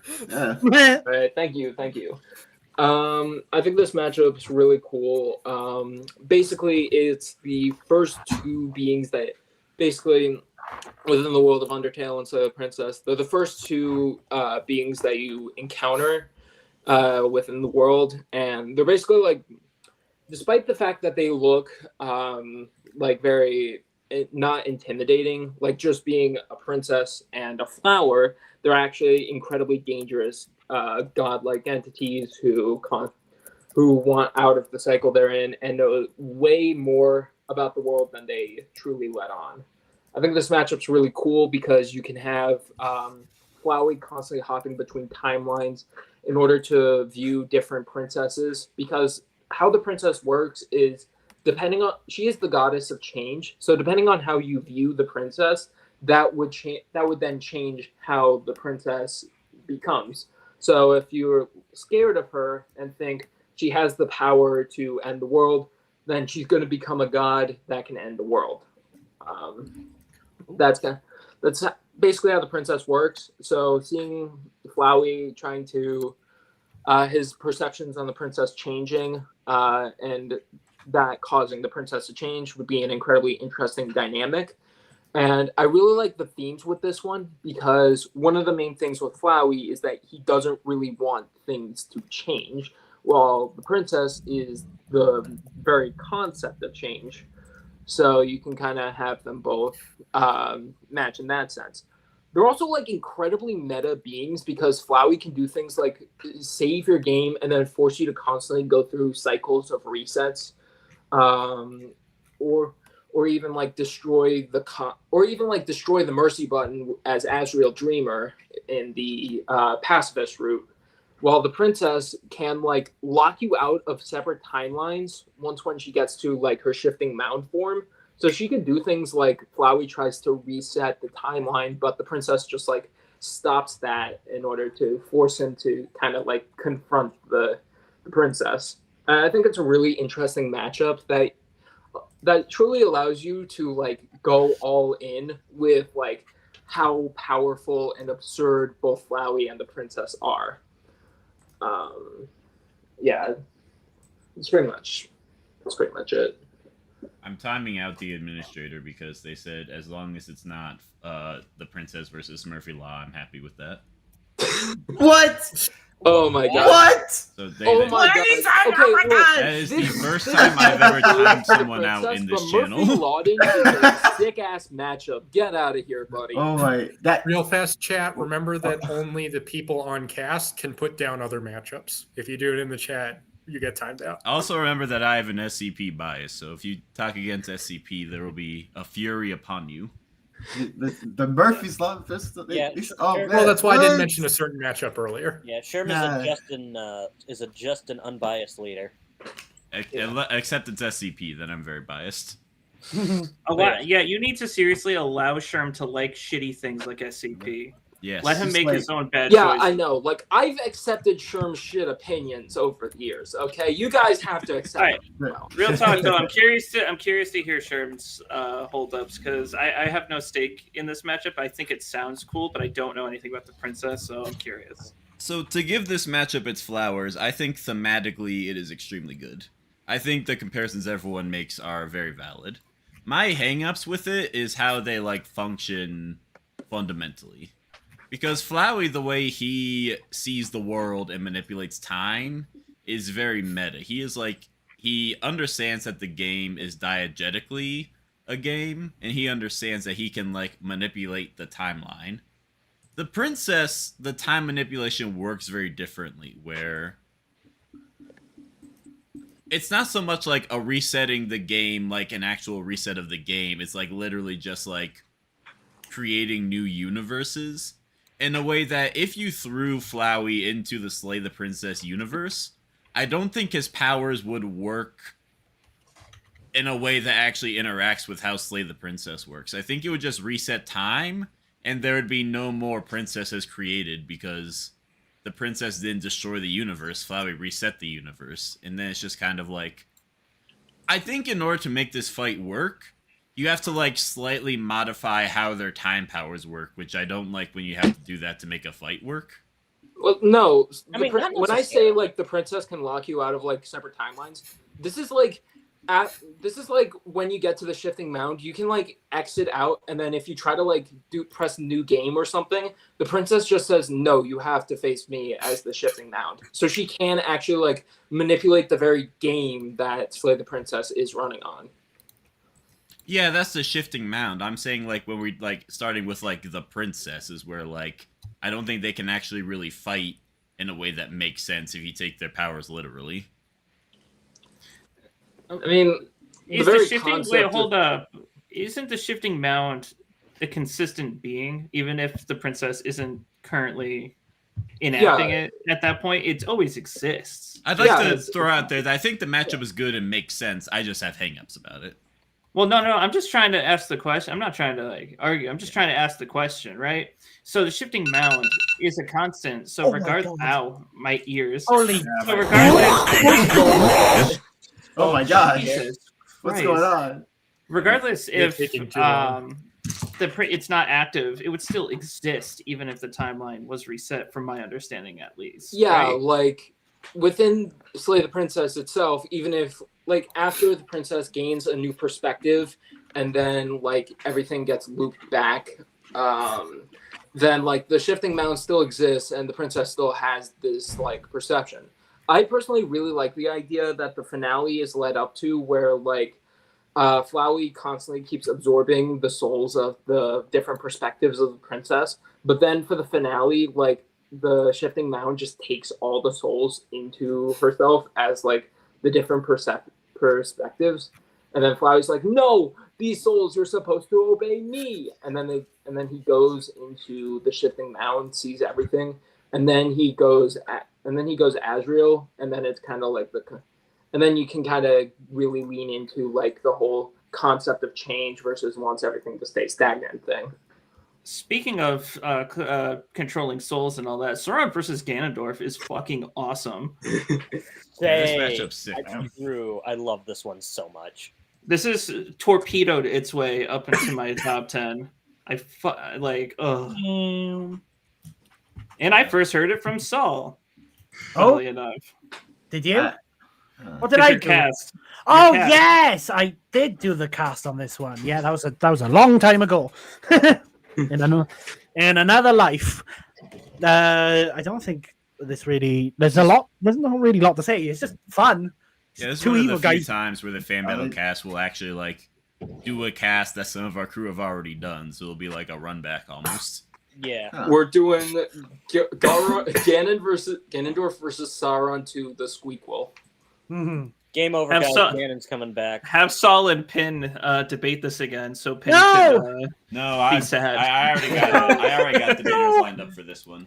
It's fine. It's fine. This is not a matchup that like out of everyone to debate this, it shouldn't be me, bro. I don't really know these two. No, We- you're running it back. You are we just, running it back. we just did it. We just did it at the time because we were like, "This is cool. Yeah, this would be a fun cast to debate." And then it's like, "Oh God, it's so much complicated." Yeah, There's a Also, I don't think it was me and Penn. I think it was German me. I think Germ did. I do have a question regarding this matchup. Like, would this be a composite Ganondorf, or like, is this like a specific Ganondorf from one of the games in mind? So, from my understanding, Ganondorf's the same dude in every game. It's the links that change. He gets sealed and he comes back. I mean, it is the same Ganondorf, but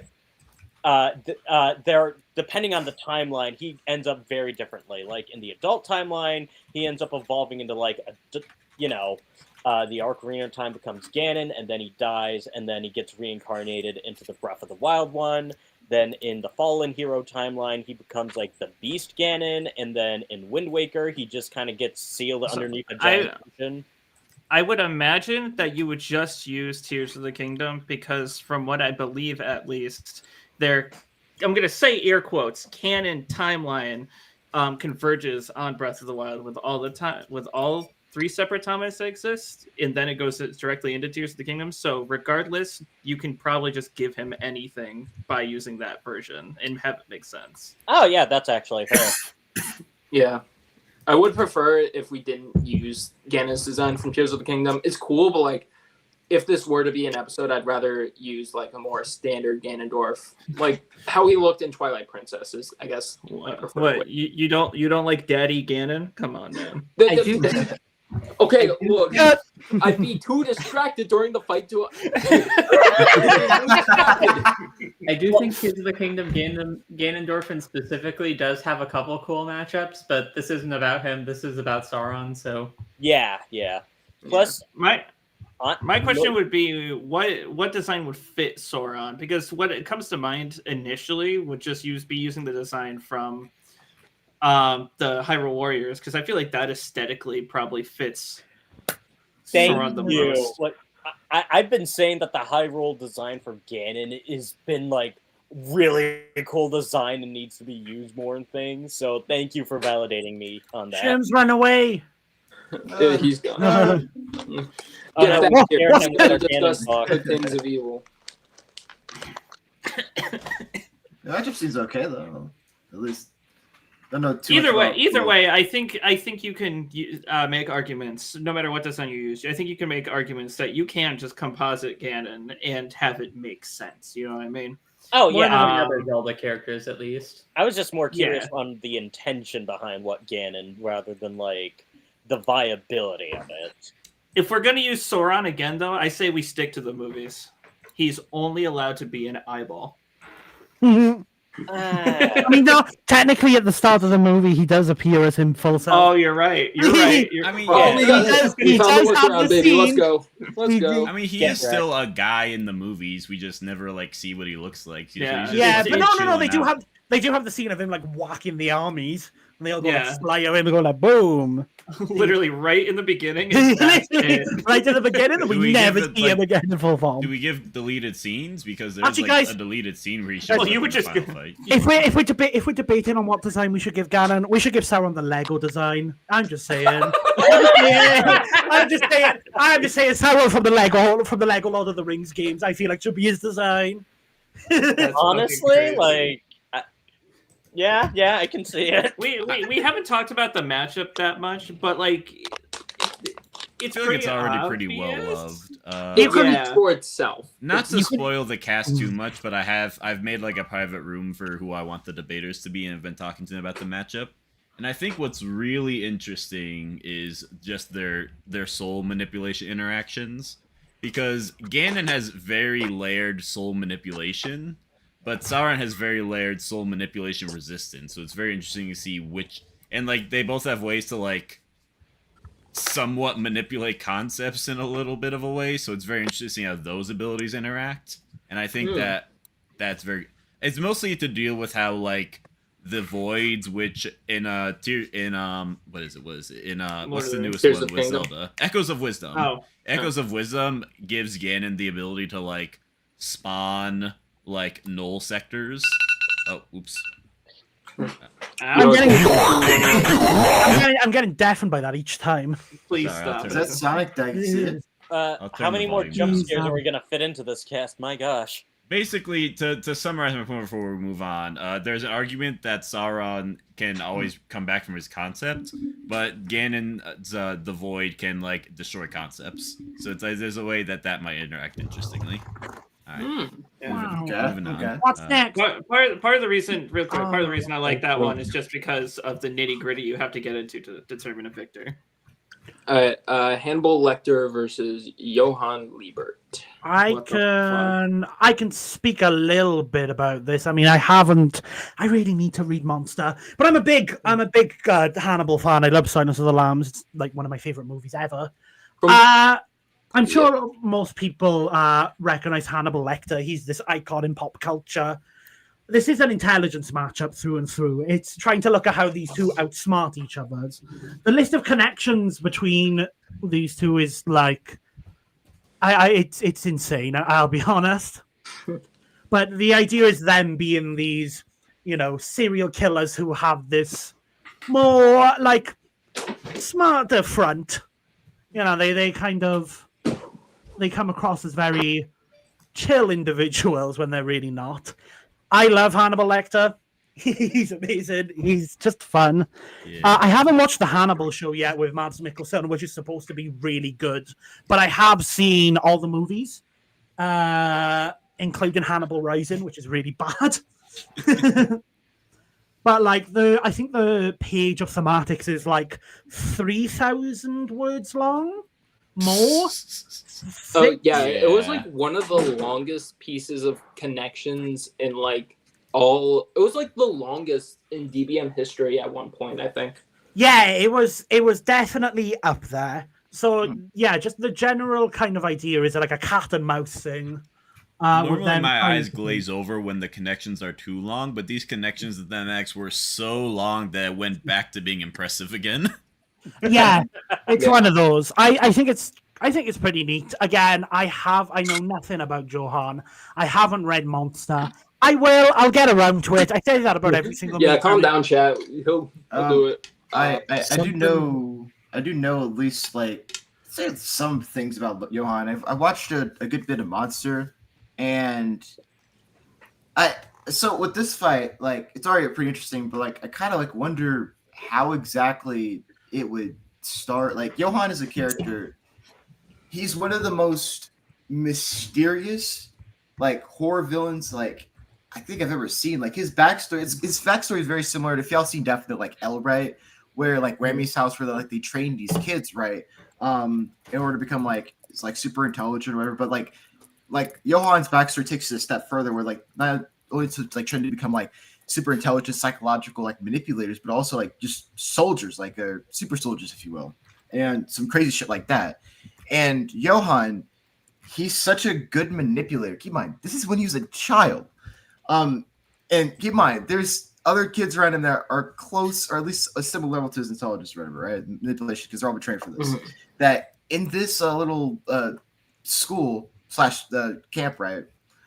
Johan managed to manipulate every single person in that entire building, including like the soldiers, right? The military soldiers that running this program, to all just kill each other while he just sat on a chair and watched from above. Like he's basically like, and when he's an adult, he's basically just a ghost that is somehow controlling the entire country through the underworld, like without even being known. No one knows him, essentially.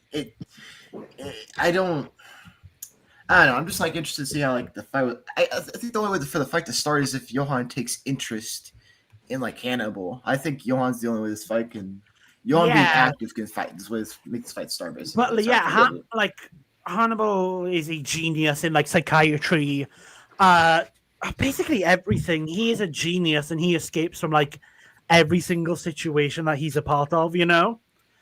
And he can fight as well, by the way. Like if he gets into a physical confrontation, he's been able to match people who are like former military individuals in like hand-to-hand combat. And he's used a bunch of weapons before. He has like driven people to kill themselves just by like talking to them.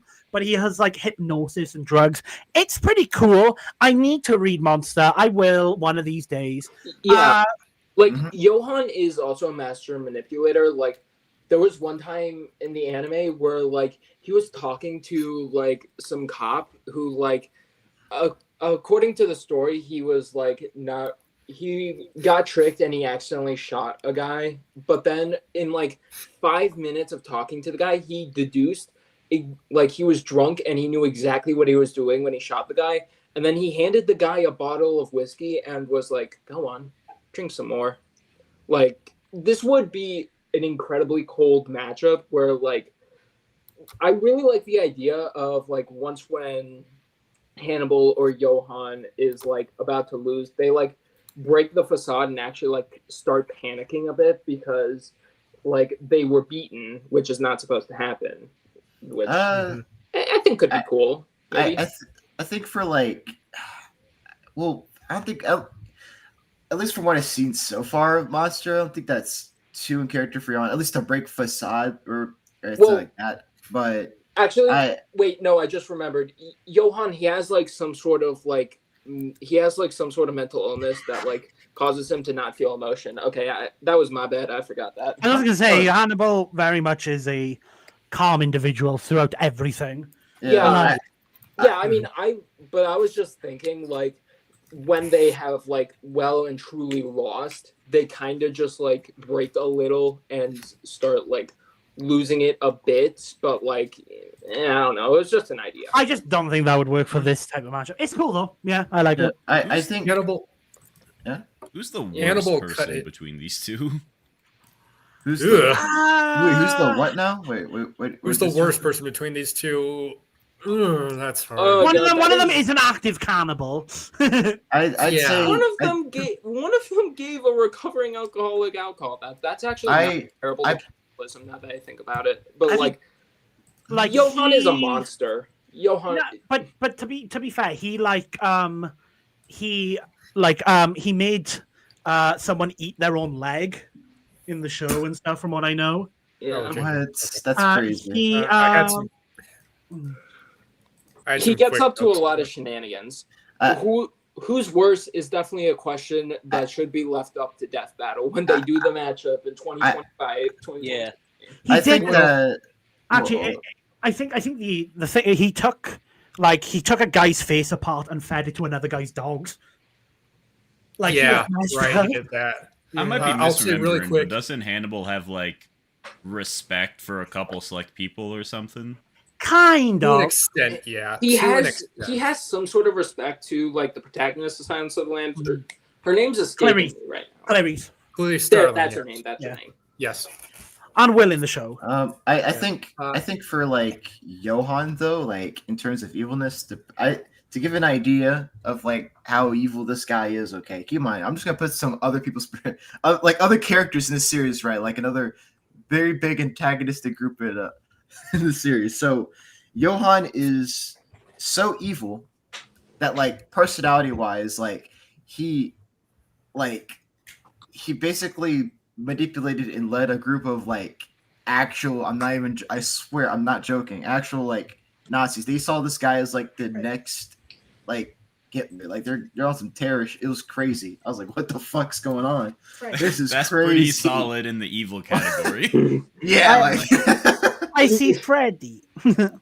Yeah. I will just say really, really quick is Moving that on to Hannibal, Nightmare Moon versus Freddy. Hannibal one got pitched. The pitch was recorded. So if you'd like a brief look at both of these characters further, the Was pitch was that pitch recorded. You can find it. It was. Yes, Yeah, it was. It I was. must have missed The picture it. seems really if I cool. didn't put in the Picture playlist, seems I really don't cool. They did a remember. good job on it. It was to Sam and Liam. If I Hello, remember. Freddy Krueger. So I'm gonna just briefly talk about this one very briefly, which is that I have a feeling that all of us aren't super big fans of this one, and I think we could easily fill 6 minutes on why we don't want it in particular.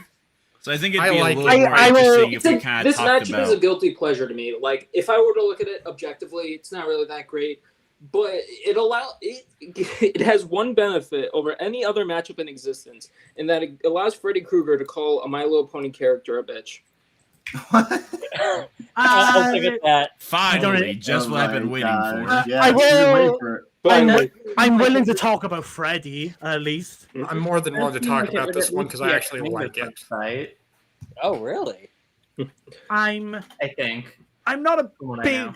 fan of this one, but you know, I can talk about Freddy at least. Freddy is probably my favorite horror villain slasher in fiction. Played by the great Robert Englund, who was a very nice guy in real life, by the way. He's really nice. People know who Freddy Krueger is.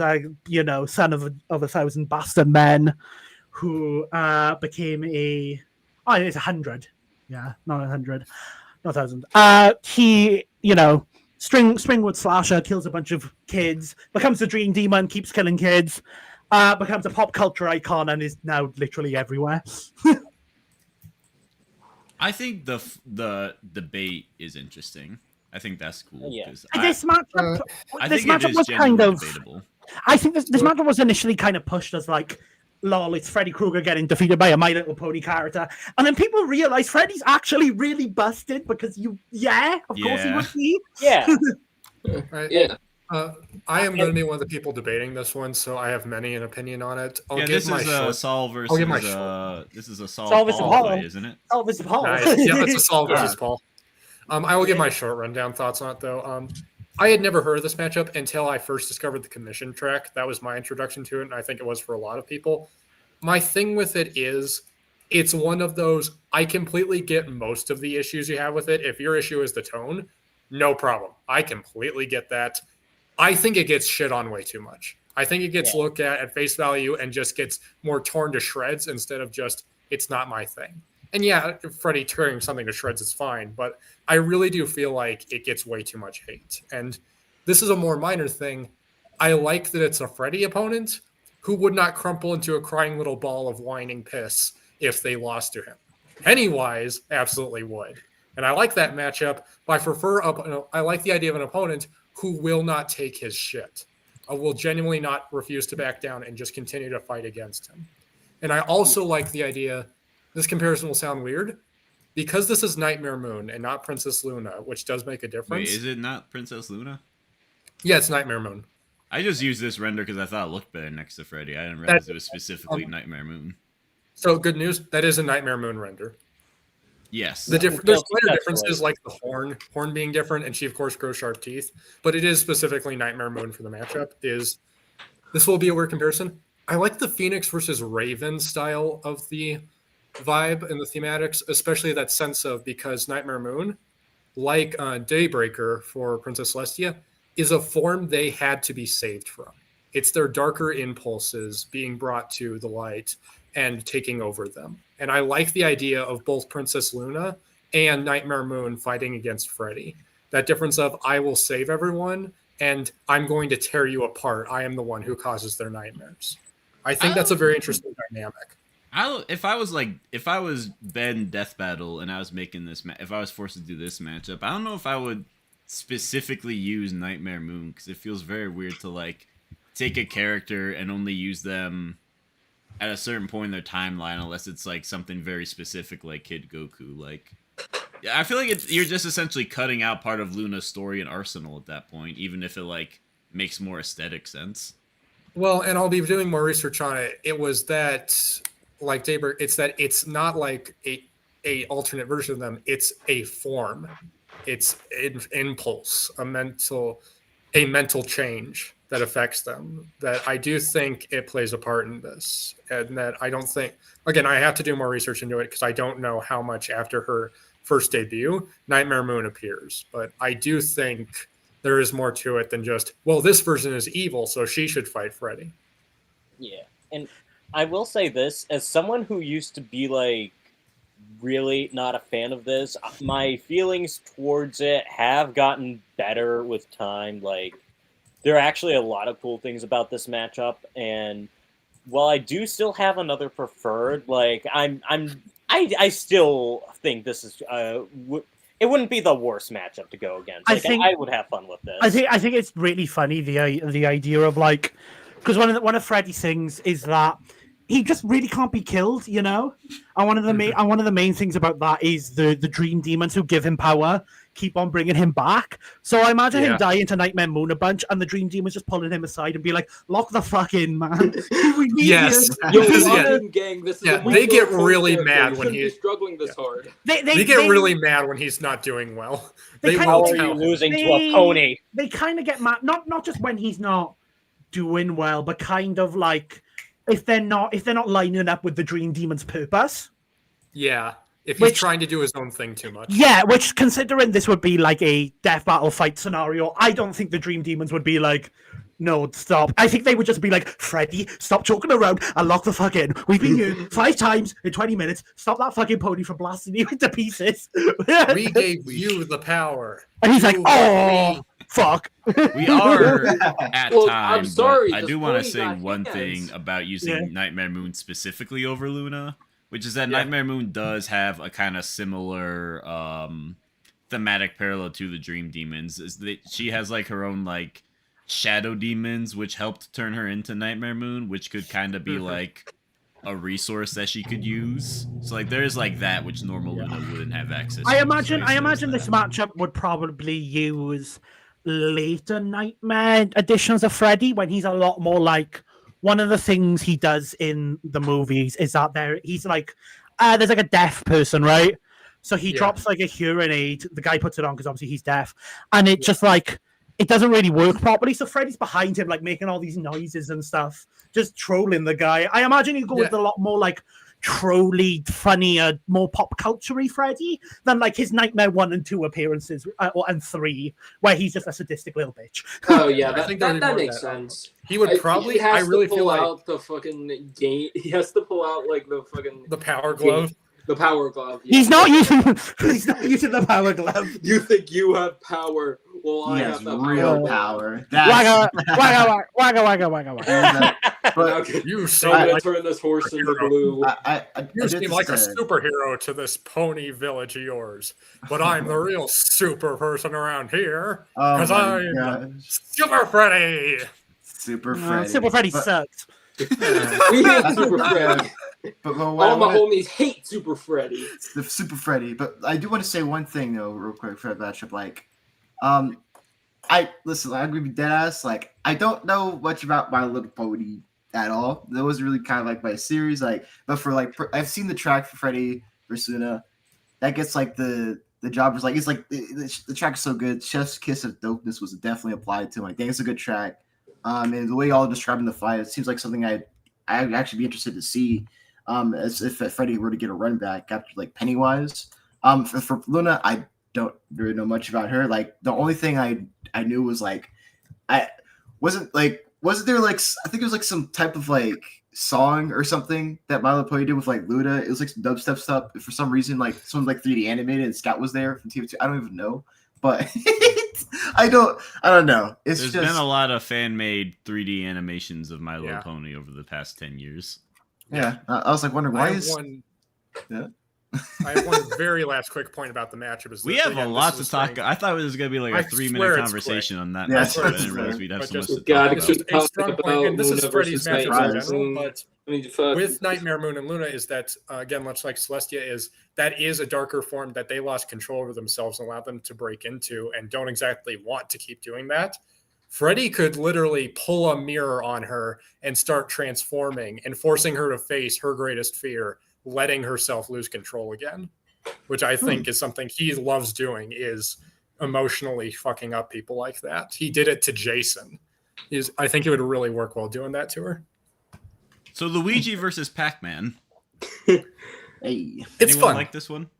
that's pretty good. It's fun. I've grown to like it. Burrito, who pitched this, really helped. I think the fight dynamic just has a lot of personality to it that really sold me on it. Burrito definitely made it seem more debatable, which I appreciate. I didn't realize how many like resistances Pac-Man had.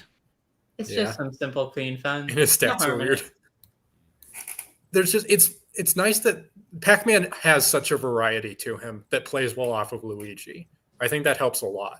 Yeah. He has a bunch of like little powers and items, and his personality goes a long way. And now that Pac-Man regularly talks, I think that helps banter some, because it would be fun hearing them talk to each other during this. Yeah. I think for like Luigi versus Pac-Man, generally pretty solid, and I think one of the, because Pac-Man's surprisingly a very like tough character to put down. Let's say like Luigi's coming out like stronger here, but like Pac-Man's got this kind of like a little bit busted immortality or whatever, essentially, with all these other abilities that can like keep Luigi on his toes. So I do think it's kind of therapeutic that both these ghost hunters, right, in a way, right, where I mean, at least I imagine Luigi winning this is like, so Pac-Man's hard to put down, but let's say Luigi just like punches Pac-Man, Pac-Man's just like physically gone, and then it's just Pac-Man as a ghost, and the ending of the battle could be similar to like Danny Phantom versus I think his name's Jake Long, the American Dragon, where just like, well, Luigi, he just uses his polter guys fight thousands into just suck in Pac-Man's ghost and fights since right there. I'm like, it's kind of therapeutic in a way. Makes sense. Yeah, that is cool. Yeah, it is cool. It's just got a lot of fun elements to it, which I do like. It just took me a while to finally just grow up and recognize, this can be fun. Would a 1-up prevent, like, because 1-ups are a thing in Pac-Man, so like, would getting your soul sucked into the vacuum, would a 1-up save you from that? It's just because if you get your soul sucked into like the pack, that's just sealing. It's not actually killing. Yeah. I don't really feel like 1-ups should be applied in this one because, they work differently. Yeah, they work differently in Mario, but I don't like the idea of a ghost trying to use 1-ups on itself. That looks really weird. And also, Pac-Man has. Oh wait! Right? You're gonna judge Pac-Man for being weird? That's Of all not the what I games, mean. like, this seems weird. You're gonna apply that to the giant yellow It sphere seems off. that eats fruit to kill ghosts. It seems off. It does not seem visually right. Like that seems like a really weird way to justify them coming off back. matchup on this stream. Yeah, we don't have any off matchups. I think of the wrong thing. And also, as Burrito has shown us, Pac-Man has other ways of soul regeneration and coming back from being a ghost. So I would just use the methods he actually has. I will say Pac-Man can also come back to life even if his ghost is killed. So Can I give a fun fact about Pac-Man? Please do. Yeah, Of course. I don't know if anybody's. I don't know how many people actually know this, but Pac-Man used to be called Pac-Man, and do you know why they changed it? Who do you think you are, Pilgrim? And do you know why they changed it? Do you know why they changed it? Because if you scratched out the P a bit, it would look like people were worried that people would graffiti over it and name it Fuck Man. They should have left it in. They should have left it in. Imagine. And that's when I learned that Pac-Man was based on a hockey puck. Yeah, I it don't wasn't. know. that actually explains. I'll also a lot. point out that it's kind of neat that Luigi hunts ghosts and he works with a paranormal scientist, but Pac-Man hunts and eats Ghost. But one of his best friends is his Ghost, his friend named Orson, who happens to be Tacman. So like the opening of the fight could be Pac-Man and Orson are doing something together, and Luigi panics and sucks up Orson, and that's why they're fighting each other. Pac-Man fighting someone to save a Ghost sounds pretty cool. Yeah, I think it's pretty true. I think on the topic of like one-ups, I mean, I generally like not even just for Luigi, but like I think one-up shouldn't really be, I guess, factored in because I feel like they just cancel like each other out. Like Luigi and Pac-Man both have them, right? So like I don't really think it's necessary to bring them up. They both have them. They both kind of like cancel out. We can focus on that aspect. That's pretty much it. My take on that. I will say, if we use Pac-Man Ghostly Adventures, I know they have an immeasurable speed feat where they go fast enough to go back in time. They do that? I think I'd sooner Pac-Man lose than we recognize Ghostly Adventures exists. Wagga wagga. That would be like using fully charged for Mega Man. It's not worth it. Yeah, exactly. We're using Captain You won, N for Kid but Icarus. you beat Luigi, but at what cost? You beat Luigi, but you have to have human hands. Jesus, I was not expecting that render. Oh my god! It's Matthew Willard! They're horrified at the I looked thought up of and I was like, huh? Wait, that's not Pac-Man. The other Oink, Luigi zoink, matchup that was boop. pitched. I'm in a bad matchup. Oh no! I Damn. like I would not Shaggy. agree with that, but that's Shaggy a is fun. Yeah, like I honestly, like I Luigi vibe with versus this Shaggy. I think it's fun. I think that you could do. I think you could do some fun stuff with it. Like, I like the idea that partway through it just becomes like a match between like Multiversus Shaggy and Super Smash Bros. Luigi. Would I we find that give him really the fun. multiverses like No, gem probably that not. gives him punches and kicks and energy blasts? I would imagine. No, not. you I wouldn't. mean, But there's no like, reason not it to. would- It's like my probably idea weaker was than basically Shaggy and it Base, become like honestly. a side-scrolling. It become like the fight would go like 2D, and then it's like just you see them like a side-scrolling like round of Smash where they're just launching around. I think that'd be funny. I need a moment in the fight where Shaggy does like his like how he dresses up like Scooby. I want him to dress as like, vacuum inspecting services. Can I see your vacuum there, sir? And he takes like the poltergust and he runs off with it. And Luigi's No, like, wait, the guy's running after him, and Luigi comes out and like just fucking mollywops Shaggy. he's like, I'm gonna look at this for a minute. This hasn't been cleaned in a while, sir. Let me just take it over here, and he runs off with it. Yes, that is Shaggy. Luigi is too like socially he just doesn't want to interrupt this entire thing. Me and I'm too That was socially really awkward, cutting so I out let for my me. opponent take one also of my best pieces of equipment. there's So also a that moment interaction in, like, unironically kind of sold me on the matchup. I was about to say, wow, Really? That's so funny. Yeah. I think there's a lot of really funny things you could do with this matchup in order to play into like the whole like cartoony nature of Mario as a franchise. So then you can just like have a lot of fun with this matchup. It's fun. Yeah. That's really all it needed to be. It's fun. honestly, I have two things to say. First, just to add on to that one gag Saul was bringing up, there are points in the Mario franchise, like in the RPGs, where Luigi does disguise himself by wearing one of Princess Peach's dress. So it'd be funny if Shaggy also starts to go for one of those gags, but Luigi then in turn goes with one of his disguises. Like, there are a lot of cool comedic things you could do with it. And arguably, since Luigi has the Polter Pup and Shaggy has Scooby, you could bring their dogs into it too, and that would just add another layer to it. So I don't know. It's a fun one. Yeah, I really like the idea of Shaggy getting scared so bad that his soul leaves his body, and then the Shaggy and his soul try 2v1ing Luigi, but then Luigi brings out Gooigi, and then in order to even out the playing field. But Luigi can't be awake at the same time as Luigi. Only one can be moving at a time.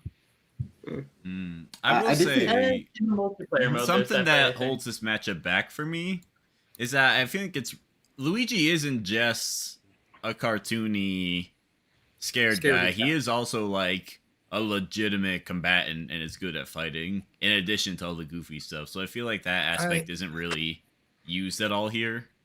Well, Yeah. I think probably my the most- counter. Well, sorry, I just want to say one thing. I think one thing I was going to bring up, like, I guess to kind of address that, right, is like, I think something that could play a factor into the fight, or even like at the end of the fight, you could see it is, I'm pretty sure y'all have at least seen the Scooby-Doo movie where essentially, in order for Shaggy to become brave, he has to hear a keyword. I think it's called bad, right? And he turns into his like ultimate persona where he's actually like super serious. He's like a very, very capable fighter. Yeah, the origin. Yes, the the one that Shaggy. brought birth to the one that brought birth to UI Shaggy memes, and in context of the actual movie, the hypnosis that got him to do it was more just bringing out his own latent bravery that he just rarely brings up because his scarediness gets the better of him, and he could always be that brave, and it's just a factor of who he is. Yes, I'm well aware, and unlike most people, I actually know the original context, being a Scooby-Doo fan. I also And saw yada, it. yada, It's a fun Legend of the Plesiosaur, I think. Oh yeah, No, it would be funny if Luigi says, "Oh, they started looking bad," and then Shaggy just becomes a badass and does a fucking King of Fighters combo. On You know what? That would be That's that would be cool. pretty fun. Yeah. Yeah, like It's a shame. I'm probably the most outspoken, not a fan of this matchup in the community, and I don't try to be, but I have been a Scooby-Doo fan like almost my entire life, like since I was 3 years old. Scooby-Doo is a franchise extremely personal to me. I love Shaggy. I do a very good Shaggy voice. This matchup just does not click in the right ways, and Pac-Man has grown to for me, but I just don't click right with me, and it feels like, yes, they are more cartoony, but Shaggy and Luigi fighting a human, or like Shaggy fighting someone like Luigi, just doesn't look right to me. I prefer to see Shaggy fight a monster or an inhuman creature. Him fighting Luigi just feels really weird to me, and it just doesn't click right. There are certainly fun aspects of it that are certainly present. I just wish it clicked with me, and it didn't. But I do get why people like it, and it's certainly not devoid of value. There's some good benefits to it. Shaggy has some fun stuff. Shaggy has some very fun stuff and some stuff that they didn't use for Scooby, like a version of the poltergeist that can suck up spirits and trap them. So there's some variety to it. yeah. But he'll never stop the Swoosh Master. And I think one quick thing I'll say for like that matchup, like I could imagine it's like a Scooby versus Courage too, with a little bit more agency, given that like Luigi's obviously like the more of a fighter of the two, right, and probably more active in the fight, while like Shaggy's probably gonna be doing some memes and running away for the most of the fight, but we could have actually a Shaggy mode where he locks in and literally becomes a fighter when like the keyword like the phrase bad is like rung out from anyone's mouth, right? Just I don't know, that's pretty cool. That's all I gotta say. It would be cool to involve the Mystery Machine more, since yes, it's Fred's vehicle. Shaggy uses it enough. That'd be cool for him to actually use the Mystery Machine in the fight and everything it has. That'd be cool. Smelt, you can't leave that to the chat. You gotta say You gotta say it. Here, I'll do it. I'll do it for you. Luigi should use the Ice Flower exclusively to set up a "Boy, am I glad he's frozen in there and that we're out here and that he's the sheriff and that we're frozen out here and that we're in there and I just remembered we're out here." But what I want to know is Luigi where's uses the that. Shaggy gets caveman? caught in a block of ice and it's like, "Oh, I'm not glad I'm in here." And then Luigi just does like a forward smash, just launching him. I don't know. I don't know. I can't get. Boy, am I glad behind I him, froze aren't I? Luigi in here and that I'm out here and that he's the sheriff and that I'm frozen out here and that we're in there and I just remembered we're out here. What I want I'm supposed to is not where's like the Luigi plumber? versus Shaggy. Stop making it sound so fun. Bro, like not just like I can't get in my head now. Like I want to imagine just like the beginning of the fight. Like it's just fun. Like from Shaggy's point of view, we just like it's like the old animation where just Shaggy's like Sheriff walking in Luigi the is a forest. thing in Mario Party 2. You're right. Oh my god, no. I love how the Sheriff turn guy. from, What like, is going I find it funny how like a few of us are like we don't really like it, but the more we talk, the more we're just slowly convincing ourselves that this would be fun. Well, I don't like it very much. I'll use any excuse to talk about Shaggy. I love Scooby-Doo. I do a good Shaggy impression. I'll take advantage of it. like Oh yeah. I just don't know. Like, just the episode starting off with just Shaggy like walking in the forest. Like, you get the sideways like walking animation, old school style. You just like Shaggy just doing his little monologue. Oh man, I'm really scared out here. They got me out here trying to do a Scooby Snack or something like that. Just I don't know, something very. What a nervous night to be walking home from the movies, Scooby-Doo. And all because you had to stay and see Dog Ranger of the Northwest twice. I will That's his say, first line. To have a curse, man. I will say, after Luna Darkrai, I have to go because it's almost Okay. 3:30 already. Well, I guess, is there any matchup you want to talk about in particular out of the rest of them? You got Luzan, Pinhead, Tall Man, Sand Spring Pinhead Trap. versus Tall Man is really one, cool. Toru 096, Universal Monsters. Well, we just looked at that. But is any of those in particular you want to talk about? Lose Akko, first of all. I like that one. All right. So Luzako. You called it Luzanne, motherfucker. Sorry, Freudian slip. I like this one a lot. I think Luzako is really cool. This is literally the Marge Simpson's potato meme for me. I just think they're neat. So I feel lied to by the Owl House community because every time I've asked what Luz does, everyone's like, "Oh, she can't do anything until her final form, where she get her." It's the whole thing is she uses the magic system from the series, and I'm like, okay. And then I watched the cast with Luz in it, and they were like, "Oh yeah, she draws glyphs and she can fucking do magic that way." And I'm like, oh, that was never mentioned to me by any Owl House fan I've ever spoken to. Okay, what Owl House fans have you been trying to get feedback from? She cannot do magic on her own. What she does is she does magic by like writing glyphs either like in the dirt or like on a piece of paper, and then she can slap the glyph to make it do things. As opposed to other witches that can basically just shoot magic out of their hands. Yeah, it's kind of like. I wonder why this sounds familiar. So I've what also they been told told you her is super true form from a certain point is of view. not typical, but I feel like Death Battle would use it anyway. And I there's Death mean, Battle in the thumbnail, so Luz's form is also kind of not really standard, so like you could just kind of have both in the fight, you know. Yeah. It works really well for Luz versus Anne, but I'm not sure on it in other matchups. I AKA think this one. I haven't actually seen Little Witch Academia, but from what I've heard, Akko also has a non-standard transformation. She like has my opinion on non-standard transformations is to ask, does the opponent have a similar non-standard transformation? And if it was given to them, would the fight be way cooler that way? And if the answer is yes, give them the non-standard forms. Of course. Akko doesn't have a non-standard transformation, so to say. Like, she doesn't turn dark or change her appearance much, but she does have, because I don't know how much you guys know, her whole shtick is transformation magic. But she does have an item specifically that lets her use transformation magic on like a planetary scale, right? So you can probably scale that to say maybe small planet, maybe even less than that if you were to try to calc AP. But we know it is something that affected, if not the whole planet, the large portion of the planet. Other than that, she has a mech that is slipping my mind what it does. Yeah. It's Little Witch. It started as like this cute little like OVA type movie thing, like a short anime movie, but then got expanded. And I'm less familiar with the expanded universe for Little Witch Academia than I am the original movies they're from, because they're not the same continuity, at least from what I understand. But yeah, she apparently gets some sort of mech later on that lets her do something. I'm gonna try to find it real quick. That's not even magic. That's just sci-fi or some shit. Like, what the fucking? Well, magic tech. Oh, magic tech. Okay. Like, god damn, I did not expect a mech. Whoa. Lose just with the Spyro. Where do you keep finding these things? Yeah. Like, what if just like a coast like it's like I don't know, like Giga Trill Breaks. I'm just like, what is going on? I don't know. Like this mech. But yeah, it's called the Sky War Stand Ship. I think from what I've seen, doesn't Akko's like super powerful item also give her like a different costume?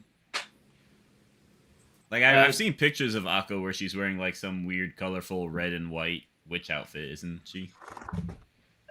I mean, she wears different outfits throughout the thing. That's I'm not sure tied to a form at all. Yeah. I'm pretty sure it's not. I could be misremembering because it has been some time, but I'm pretty sure it's just an outfit she wears. But I will fully admit if I am wrong on that.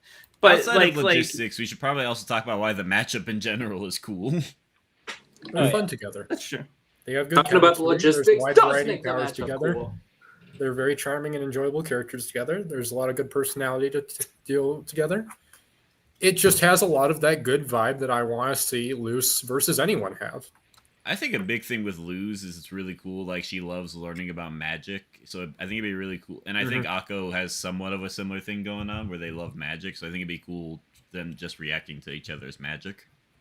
Yeah, They both I love love nerds on magic. Death Battle. They both love magic, and they both have, let's say, problems wielding magic, from what I'm understanding. Yeah. At least of Luz. They both start off just being like these. I love magic so much, but I'm just such a klutz at everything. But, you know, they both then learn how to harness their powers and then, you know, become the heroes. And I just think thematically and, like, overall, this just works on all levels. Like, this matchup is just as good as Luzanne, as a Luz opponent, and I would not be opposed to seeing this over the other. I kind of feel like this is the Anne versus Hikaru for Luz. Like, yes. It might not be as likely, but it's pretty much exactly as good, and I could see it going either way. Yeah. As soon as Luz versus Anne inevitably happens, I will be pushing for this one to also happen at some point. I love it a lot. Or maybe we can do it. Hey. Hey, I'm down. It's a good one. All right, I will get going though because I got something I do. Bye, great having you here. All right, later, man. Have a good one. Later. Thanks for joining us. All right, Luna All right. versus Darkrai. Best for I both. love this matchup so much. This is one of my all-time favorite matchups. Top 10 for me. Of every matchup we've talked about, this is the one I love the most. Same. Sure, my boy, my man. Not I'd give you a only high five if is you weren't, Luna probably one of the best My Little Pony characters, I think Darkrai is probably my favorite like Pokemon. That of all the Pokemon that like have characters. I have a soft spot for certain species, but every Pokemon fan does. In terms of like Pokemon with a character, this is probably my favorite one. Yeah. I always thought like, because Diamond and Pearl was one of my first games, and like the mystery of Darkrai on the internet back before I knew how to parse out the truth from fiction, trying to figure out how to get Darkrai. And you could get him in Platinum, and then trying to figure out how to get him in Black and White, which you could not, but everyone swore you could. Was just the most fascinating thing. Like Darkrai was like the like mysterious dark character I always tried to find but never could because he barely exists in the actual games.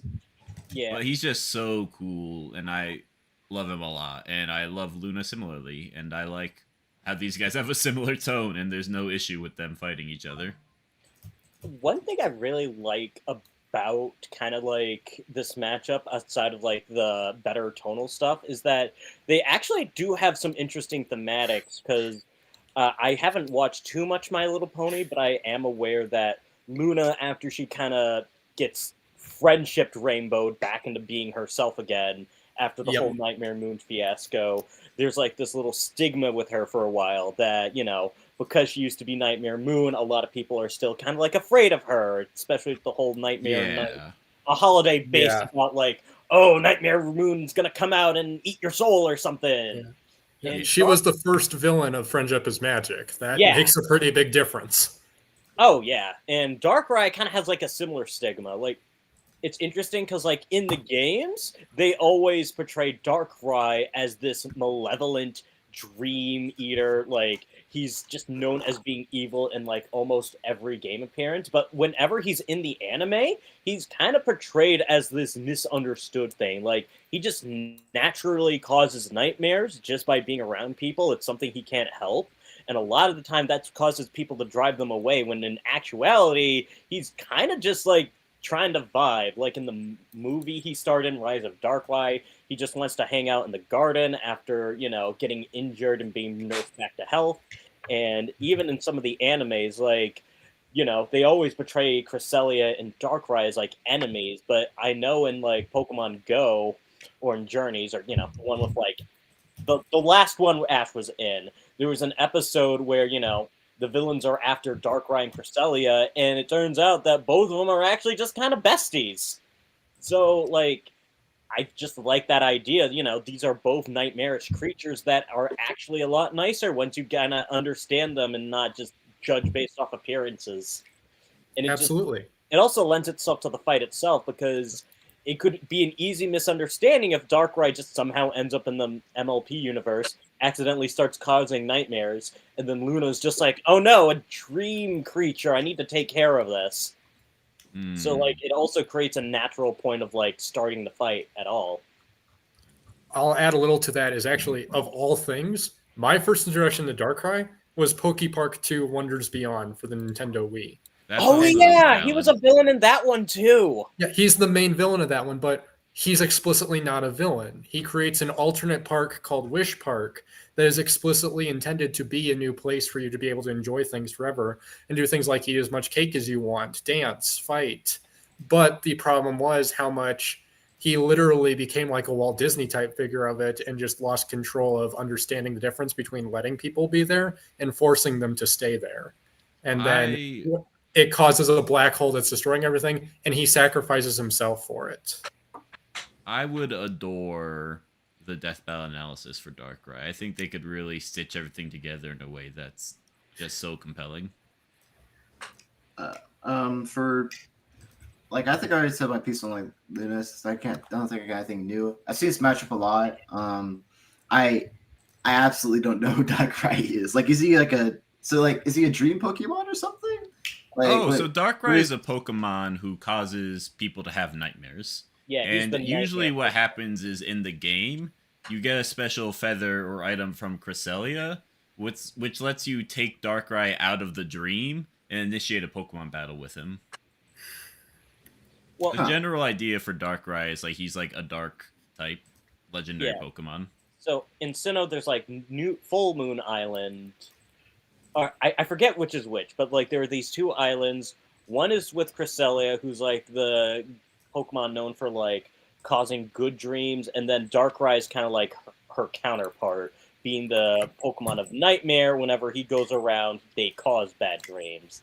And in the games, they're portrayed as having a rivalry, although, you know, depending on the Darkrai, like a lot of them are just not as evil or malevolent as like Pokemon lore tries to make them out to be. It is unclear whether these different versions in alternate universes are like just an alternate universe version of the same guy, or if Darkrai is a species. Well, there's more implication that it's all the same Darkrai, but there is the possibility that they are genuinely different characters. Well, actually, it is a species, because like we have Darkrai in like, you know, the Pokemon movie, which is different from like the one that we see in Pokemon Go, which is distinctly different from the Darkrai Tobias uses in the Pokemon anime.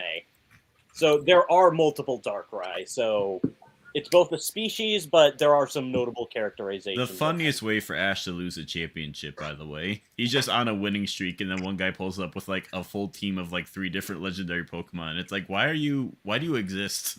No. Where did you come from? Who are you? Yeah, just like 2 legendaries. Like he never even got to use his third. Right. Like, wow. Ash was so robbed. That still takes me off. Yeah. That's basically just how like in-game Pokemon playthroughs go. Yeah. Oh. Paul, you have some thoughts? This is a fun one. Just quick yes and no. Who here is familiar with Phantasm? I know Phantasm. Not at all. I'm not. I don't watched the first movie a couple years ago, and then I read about how insane the subsequent movies got. Alrighty then. Welcome to what is unironically one of the most batshit insane horror series ever. This matchup is incredibly cool and it is literally one of the only horror matchups with actual cosmology that I personally have interest in. Like this cosmology and just like how their worlds work and all the different layers to it. Pinhead, of course, is a fascinating character. I think he has some really great stories, and they tackle hell and the concept of angels and devils and the like very well in it, and how torture affects us. And then the guy on the right is the tall man. He was a mortician that ended up dying and becoming a demonic spirit who wants nothing more than to destroy everything and take over the world. But he is constantly foiled by a boy and a man who drives an ice cream truck. As you do. As you do. This guy makes Freddy Krueger's unkillability look like a twig. He has so many different powers. His main weapons are these little balls that fly around him and create all kinds of spikes and sharp objects that can kill people in seconds. He's got a giant golden version of it that can shoot a laser beam that destroys skyscrapers. Every time you kill one of him, which is incredibly hard to do, he has this weird like white room of all backup bodies, and a new one just gets up and walks out, and he's back in a few seconds. He is extremely hard to kill, and there's just so many of him left to try and kill. It's fascinating. It's such an exciting matchup, and like it can get really gory and really cool, and talk about these two otherworldly threats and everything that they do to us as lowly humans, and how insanely unkillable they are. It's just such an exciting and fascinating matchup. I'm very excited for our fan battle cast on this one because I've seen a lot of people say that like it's a stomp for Tall Man. I think they don't know Pinhead like I know Pinhead. I think that Pinhead is going to be way more powerful than any of y'all are expecting me to be bringing up. I think I do have some experience with Pinhead. I'm excited to see what all you discuss because again, he's so interesting to talk about. Yeah. I think it's just so exciting to geek out. This is such a geek out about it matchup for me, and it'll be so fun. Yeah, it seems really cool, honestly. Mm-hmm. Pinhead was the horror monster that scared me most as a child because I was raised very Christian, so the idea of like a demon taking you to hell for all eternity was very unnerving to my 8-year-old self. I mean, I don't know much about the tall man. How tall is he?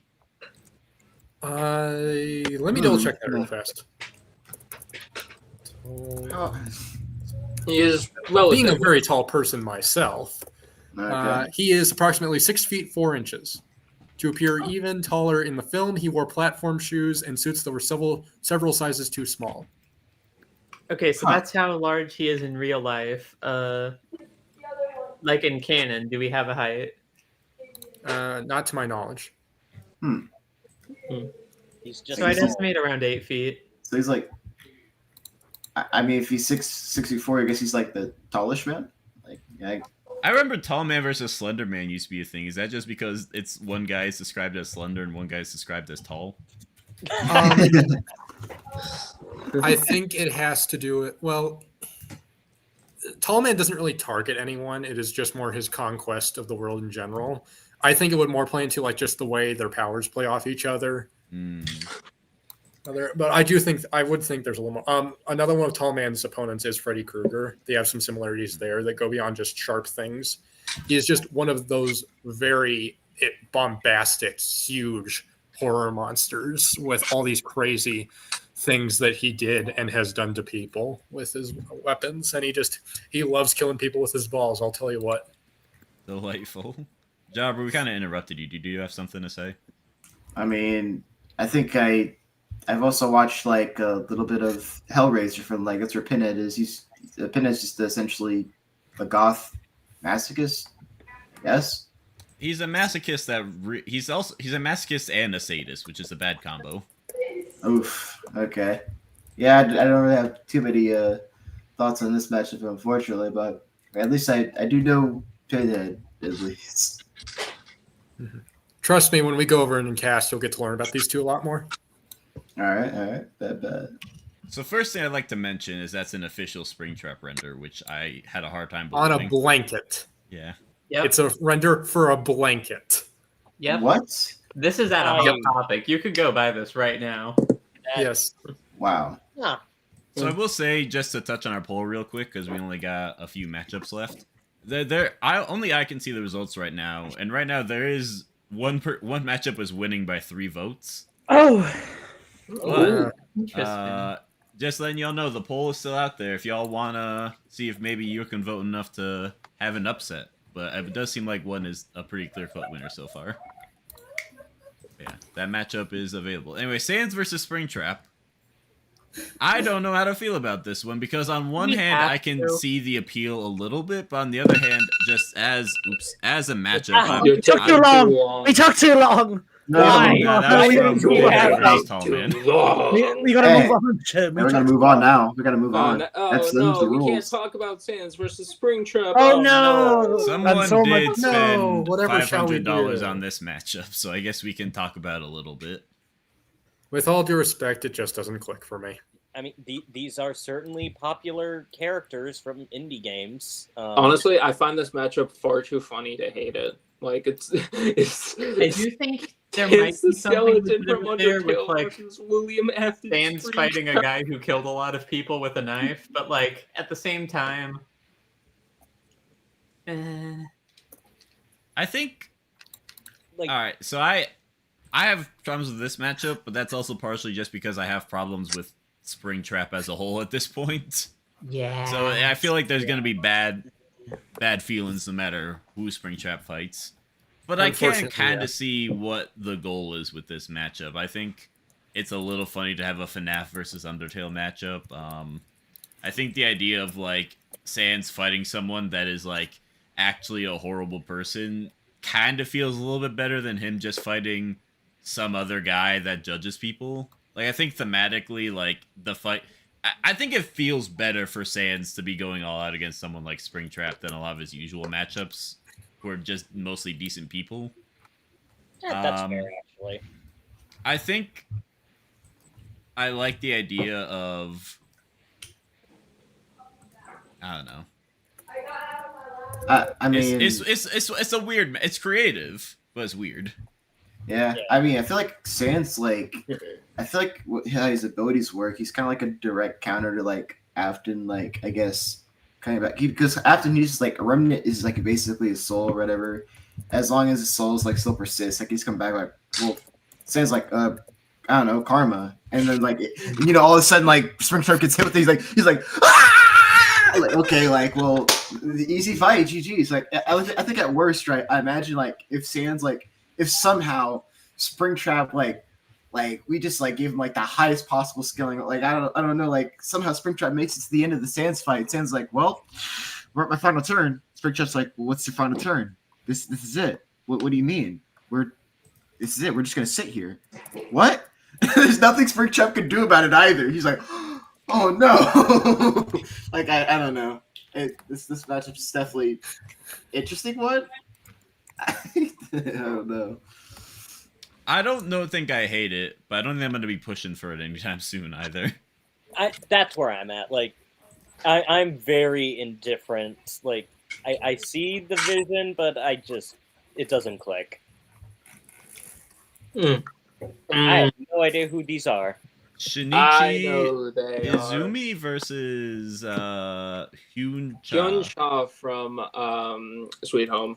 I will say this render of Hyun-cha is very funny because it's technically not Hyun, but it also technically is. It's weird. I'm not going to get into it. I didn't know right nothing about nothing. I just thought it looked a little more Halloweeny, so I used it. Yeah, okay, so basically Shinichi versus Hyun-cha is a matchup between two regular kids who one day parasites pretending to be not pretending, that take over the people around them start popping up. So now they gotta survive the parasite apocalypse while also being infected themselves.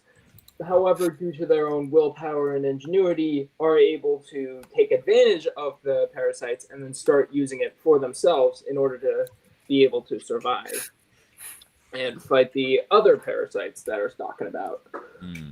This matchup is really cool and really fun because there's just like so much shit you could pull out for. Well, not so much. This is more a grounded fight, but like there's a lot of different stuff that you can have him be doing. Like Shinichi could try and use his own parasite Migi in order to be able to like try and take advantage of Hyun. However, Hyun is using like his equipment. Like he has this kind of staff thingy where it's not really a staff. It's basically a broomstick that he taped a knife to and electrified it.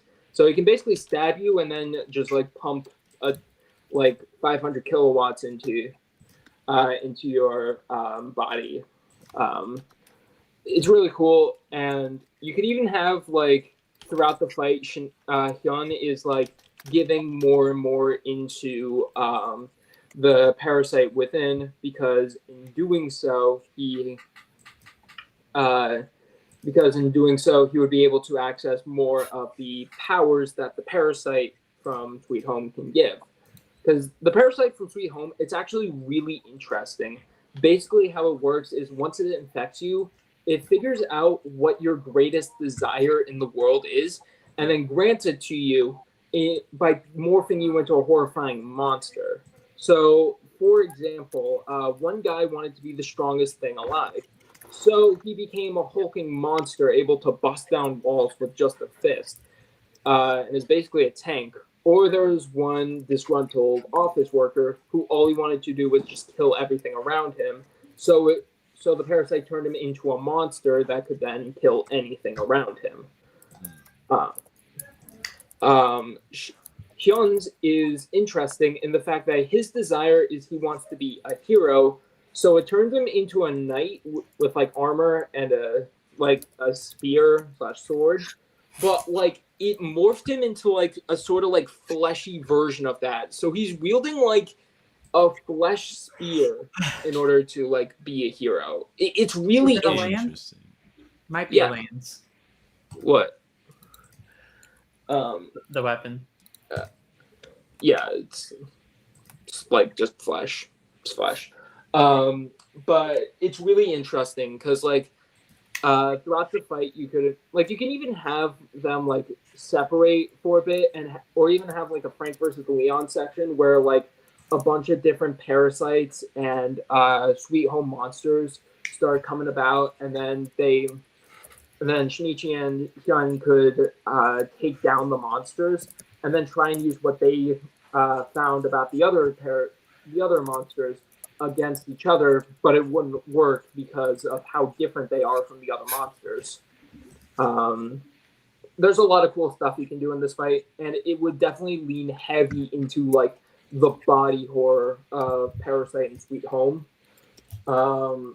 which is very fun for a matchup with both, because in my humble opinion, I think Sweet Home is like the best body horror like piece of media I've ever seen. It's really cool, it's really fun, it's really interesting. I highly recommend reading it if you haven't already, and you should also watch Parasite. It's really good. But both their franchises are good. You should watch. You should read them. But yeah, it'd be more low scale, but like it's still a lot of fun, and you can definitely do a lot. Yeah. I think I have not seen Sweet Home, but I have like, well, of course I've seen this matchup. It's like relatively popular. This seems like, from what I've seen and heard from it, seems like the best for both.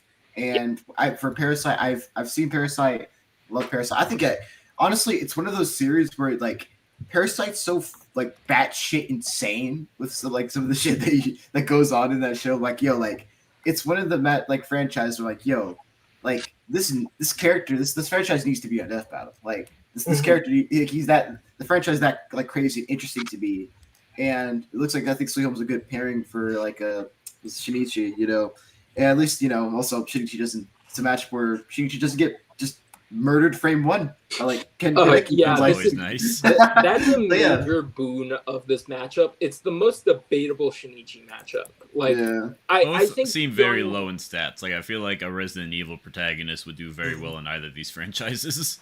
They would. Like, it's kind of like both are like wall to building or so. It's like they don't have really high stats. So like them always getting paired against like really absurd foes is always like it's weird to me, but like the matchup, it makes a lot of sense. You hit the scale like perfect for both.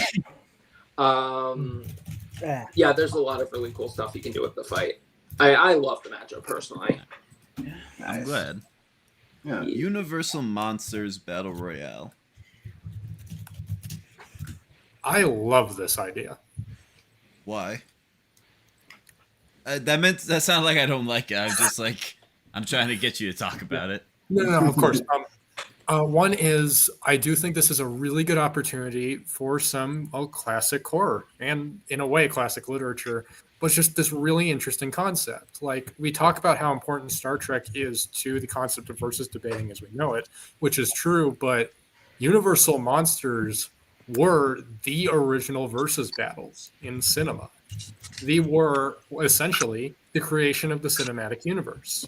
They had so many official movies of like the Wolfman meets Dracula, Frankenstein versus the Wolfman, all of those back in the 40s and 50s, and they were very successful. It's such a unique concept, and it would be so cool seeing these classic monsters that contributed so much to the world of cinema and entertainment we have today fighting each other together. It's like an awesome combination of literary classics and cinematic classics.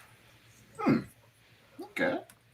And also, I feel like it would work really well as a battle royale too, because like this isn't meant in any offense, like, but a lot of these monsters aren't really enough on their own to like carry half of a death battle episode. So putting them all together could make for something really interesting without feeling like you're leaving out a ton of stuff with each character. Yeah, would you do this in live action? Battle royales. No, definitely not. I don't think live action would be the way to go with how much these guys can do. Yeah. Okay. Yeah, it'd be too hard. I mean, there is merit to like filming it like a classic old movie, but at the same time, if you do it in animation, you can let them do a lot more of their crazier powers, and it just look cooler. Yeah, how I say you do it is you film it like it's an old like classic horror movie, but like it's in like a 3D space. Yeah. Two of these characters could work in live action, like the Phantom of the Opera and the Invisible Man. All of these, not so much. That's too much to manage at once. But the aesthetics for this one, you can go so hard. You can really play up the aesthetics over just, look, a black and white filter. It like old movie now. There are all these genuine little quirks and little details to the Universal Monster style that you would really feel. Very grand Gothic music, that sort of eerie sense to it, to a big crumbling dark castle that Dracula resides in that the other monsters have come towards. I feel like this matchup kind of like it explains itself. There's just so much great aesthetics to it, and it excites me so much. I'm very excited to debate it. Yeah, I think this is a solid matchup. I think like for this fight, like I imagine regardless of like whether it's live action, like animation or not, like I think the fight has to be in black and white. Oh yeah, 100%. Like that, it has to. Oh, absolutely. It would look weird if it wasn't. Yeah, like it'd be very strange. Like, huh? Well, if it was in color, it would look like the Hammer horror films, which were the ones made in the 70s based off of No the one classic remembers those Universal. movies. I remember those movies. James Rolfe remembers those movies. Yeah. Tim Burton remembers those prefer movies. He not- ripped them off when he made prefer Sleepy not to Hollow. remember those Wait a movies. minute. Yo, Saul. Bro, I just realized your profile picture here, is that fucking Wilson from House? Like, what? It's Wilson from House because I too am in this episode. I might not have a lot to say most of the time about these matchups, but I too am in this episode. I just reminded me because like Aisley just reminded me just like when House just like opened up the wall like between like the rooms and just Wilson's like no. I too am in this episode. Easy concept to understand. That's sick. All right, what's this matchup? I don't know this at all. Like, So- sure, do you know it? Not a lot of people know about this Well, matchup. I think yeah, it's something to you've promote it at some definitely- point. It's very unpopular. It's a mid It's very matchup unpopular. with some people who are mid debaters who are going to debate behind it. Yeah. I don't know who the debaters I am are, but so sorry. I'm so I- sorry I have to go. This matchup is really cool. It's been so fun getting to be a part of all of this with all of you. I'm so glad I could. I love Halloween so much. It's my favorite holiday. So excited to get to discuss these. But this is a really cool matchup. Thank you all for having me. I gotta go. All right. Bye, Paul. Have a great day finishing it.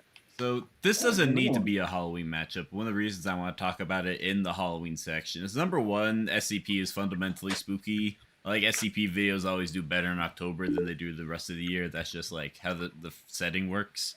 But I also want to touch on a complaint a lot of people have about this matchup is they seem to perceive it as basically like, let's just make SCP-096 a joke for 3 minutes. And I'm just like, no, that's not the goal at all. The goal is to make 096 seem like this unstoppable, unkillable monster, and Toru is like struggling to figure out how to survive. That's like, this is a horrific scenario for Toru to be in. He has never been presented with this, and so him trying to figure out how to survive, like he's in a horror movie, would be really cool. It's an unmovable object versus an unstoppable force matchup. Yeah. Except Toru's gonna have to be on the move. He's gonna have to beat feet in this fight. Yeah. I do like when I think about this fight, preferably if like you just want to ask me like, hey, like if Step Out does this, what month would you want this to release in?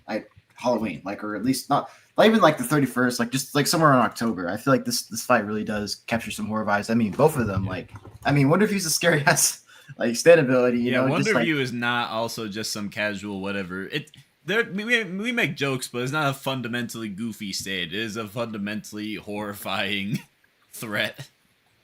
Yeah, just like this old guy, he just walks away from you like, hey, bro, like, who are you? And then like, I don't know, like you step on a pebble, like, yeah, that's kind of weird. Then you run into a chair, that's kind of weird. Then you run into a stretcher, that's kind of weird. And then all of a sudden, like before you can make it out of the hospital, you all of a sudden your whole body just breaks down into just nothingness. No, and it gets more weird. You get hit with the Kira special if you're at a hospital. Yeah. Pretty much. I don't think we need to talk about this matchup for too long. There's been a cast on it. We have our own videos on it. I think we've convinced a lot of people on it. But I just wanted to make the point that, like, this is a fundamentally terrifying scenario for Toru and a scary matchup in general. And we're not just trying to make, like, a funny joke out of 096. 096 is horrifying and should be treated as such. Mm-hmm. Yeah, like, not to toot my own horn, but in the script I did for the blog for this matchup, one of the main things I wanted to try and do was like capture like Toru's like just fear and panic at the situation, where a guy's just like walking through everything he could throw at him. Even like throwing him into space wouldn't work because he just comes back and he's just like, "What the fuck is this shit?" I think that there is some inherent comedy to this matchup, but like it's kind of like the comedy scene within like the terror of it all. Like, I think that's a good way to view it. Pin, we have not talked about Omori versus Room in this cast because we already did that cast. that has happened earlier this month. Which you can watch now. We watched Omori versus Room, and it's not in the description, but click my channel and it should be like one of the most recent videos. Yeah. Also, Pin, you were in that cast. Like, you already got your chance to talk about the matchup.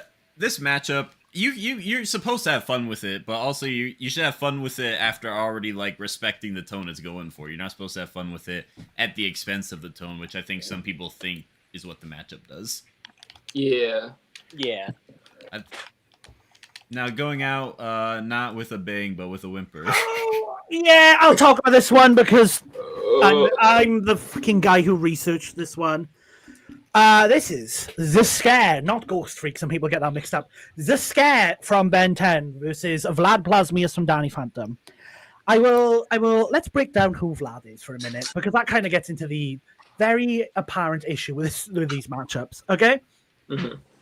Vlad is what used to be a friend of Danny's parents until one day he got hit during an experiment and gained ethno-acme, which ended up turning him, like Danny Phantom, into like a half ghost. To where he can, like, he's trying to win the love of Danny's mother. His entire motivation is MILF chasing. So you know what? He's a grade more, A simp. So more power to him at the end of the day. And yeah, so his entire motivation is kind of either trying to convert Danny over to his side because he's one of the only people who actually knows Danny's identity, or he is trying to get with his mother. There's a lot of ways that Vlad attempts to do this. In their initial encounter, he just tries to like fight and overpower him, but he gets a lot more cunning to the point where he uses he commits voting fraud by getting his shadow clones to possess all the voters and voting for him. But importantly, in the comics, which is a canon comic, Vlad kind of reaches the end of his motivation, which he realizes that That was for Toru 096. he realizes that he doesn't actually have to be a bad guy, that he can be a good person at the end of the day, And he commits the ultimate sacrifice by letting Dark Danny fuse with him and return into a different universe where he's kind of isolated and alone. The scare can be basically described as, all right, hit the second tower, Victor. Like, the scare is just a hater to be a hater. For those who don't know him, he is might not be the original Zaskare, but he is the ectoneurite DNA within the Omnitrix, which managed to manifest and escape. He is the high ruler of the Anu system, and he's just a hater. We don't really know a lot about him apart from the fact that he fucking hates and he kills everyone. Apart from some random trivia we learn where he's like, he has 2 nieces and he's like apparently good to them. Oh, okay, I guess that's fun. So you kind of got this sympathetic man who got made into this monster that he didn't really want to be, who, got the second best with the whole, Maddie Fenton situation and had his redemption to Zaskare, who kind of never changes and never has any development. He is just an evil motherfucker. Not that that's a bad thing, but when you're trying to create a matchup like this, there's some issues. I think it would be a really cool crossover fight and a fun story. I'm not sure if Death Battle is the best fit for it, is the thing. Yeah. They do to give this matchup its flowers, which I mean, there's not many, but I will be nice. They do have very similar fight dynamics in terms of the abilities that they're able to do. Like Vlad can obviously he's a ghost, so he can go intangible, possess people, turn himself invisible, absorb energy, teleport, duplicate himself, create cyclones, the shadow clone possession thing. And fire ecto energy, because Danny Phantom, he also has that. The scare is, again, not super complicated. Intangibility, invisibility, possession, energy beams, telekinesis, binding blasts, and just the fact that he just won't stay dead because this motherfucker keeps coming back. It's kind of my big issue with the matchup. You're pairing someone who is really important and thematic, especially towards Danny's story, to Zaskare, who's kind of like a villain of the week. No offense to him. He has a really good episode and he has a really good set of episodes, but he's not a major antagonist. Even in his own Anu arc, he gets one-upped by a Lord Transil, who is the vampire guy who species have been wiped out. That's this guy's I'm gonna bring him back so he can take over everyone. And it's oh, actually he's a shithead, Yeah. I see why this matchup exists. Yeah, we all know that Ben 10 and Denny Phantom have a lot of fan crossover. It is evil versions. Yeah, it is the main ghosts of Ben 10 fighting the main bad guy in the Ghost show. It makes sense. It makes sense as in terms of why it exists, and I can see why people would want this as a death battle, because I think, kind of a little unfortunately, this is the most popular option for the two, and I think the Death Battle team would, if they ever did this would be the ones they go with. But in terms of just like, as the matchup making scene has, I want to say, become more nuanced in how we make matchups, this feels like, this is like a Rayquaza versus Ridley style. Like, we've kind of like moved past this style of matchups, in my opinion. Yeah. Like, there's nothing inherently bad with liking a matchup. You know, everyone can like whatever they want at the end of the day. But this matchup, I just think, has very fundamental flaws that makes the foundation very shaky. Yeah. And I will play a little bit of devil advocate here, just because this is a matchup that I do enjoy, just kind of like on a surface level. Like, I look at it and I'm like, oh yeah, it would be really cool. And, you know, even though I really like thematics, I also acknowledge that not every matchup needs to have those thematics, as long as the other elements are pretty cool. Although, as far as, like, you know, I do see why people have problems with it. These are very different fundamental characters from each other, and even though they have, like, the whole ghost thing and a similar power set, there's not really much... There's not a lot of interesting interactions between their powers that you couldn't get with, like, other matchups. It's just kind of ghosty ghosts, so there are other matchups that do what this one tries to do better. Like, and again, like, kind of what Saul says, like, you know, if you like this matchup, it's pretty good. Like, I would not be upset as other people here if this thing became an episode, just because I could dig with it, but I do understand why it's not the most popular as it could be. Yeah, I don't think I would be upset. I would just be like, well, all right. I like both of these characters at the end of the day. Oh yeah, same. They're cool characters, but like the matchup would work. The matchup, instead of being like a regular death battle, would work better as like a general versus animation or a DBX. That's a very fair take. I would not mind this being a DBX. Yeah, I miss DBX. They got to bring it back. Yeah, smart. Another Kickstarter, 500 more pitches. Go. I think that some guy did pay $500 to talk about this matchup, so I guess it can't be too I bad. think it was time. Yeah, like it was time. Like, it's not a bad one. It's just Anyone can pay whatever money they want for whatever, you know? Yeah. It just doesn't really stand. He's big now. I'm big. Dark Lord is the matchup we're talking about now. Who am I fighting? Me. Oh my god. All right. Good luck, Dark Lord. You're gonna need it. Square up. For the reveal of the winner of the matchup poll, we have... I can't do a drum beat. I can't see. So small. Oh, yeah. It's too small to read the So text. small, I can't read What could it. it I can't even be? see it. What could it be? Just say the matchup. Seaffron versus the Long Quiet. Yo! Hey. Oh! Holy shit! Okay. Holy Also, shit, I was not expecting SCP-466 that. versus Collector getting second place is also impressive and interesting. I was very surprised about that. I'm actually surprised I got it. I'm not complaining. I'm just kind of in shock right now. Okay. Holy. I guess there's a lot of fans of Seaffron and Slay the Princess in our community.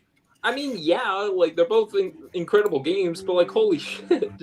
I'm surprised 2 people voted for Slenderman versus Halloweeny, because that's not the one I voted for. Oh, Which one did you vote for? Funny. Oh, I voted for Collector 4666. I think it's funny that the matchup that won is probably the one with the least business being here. Yeah, 100%. Halloween matchup quote. We have to give the people what they want.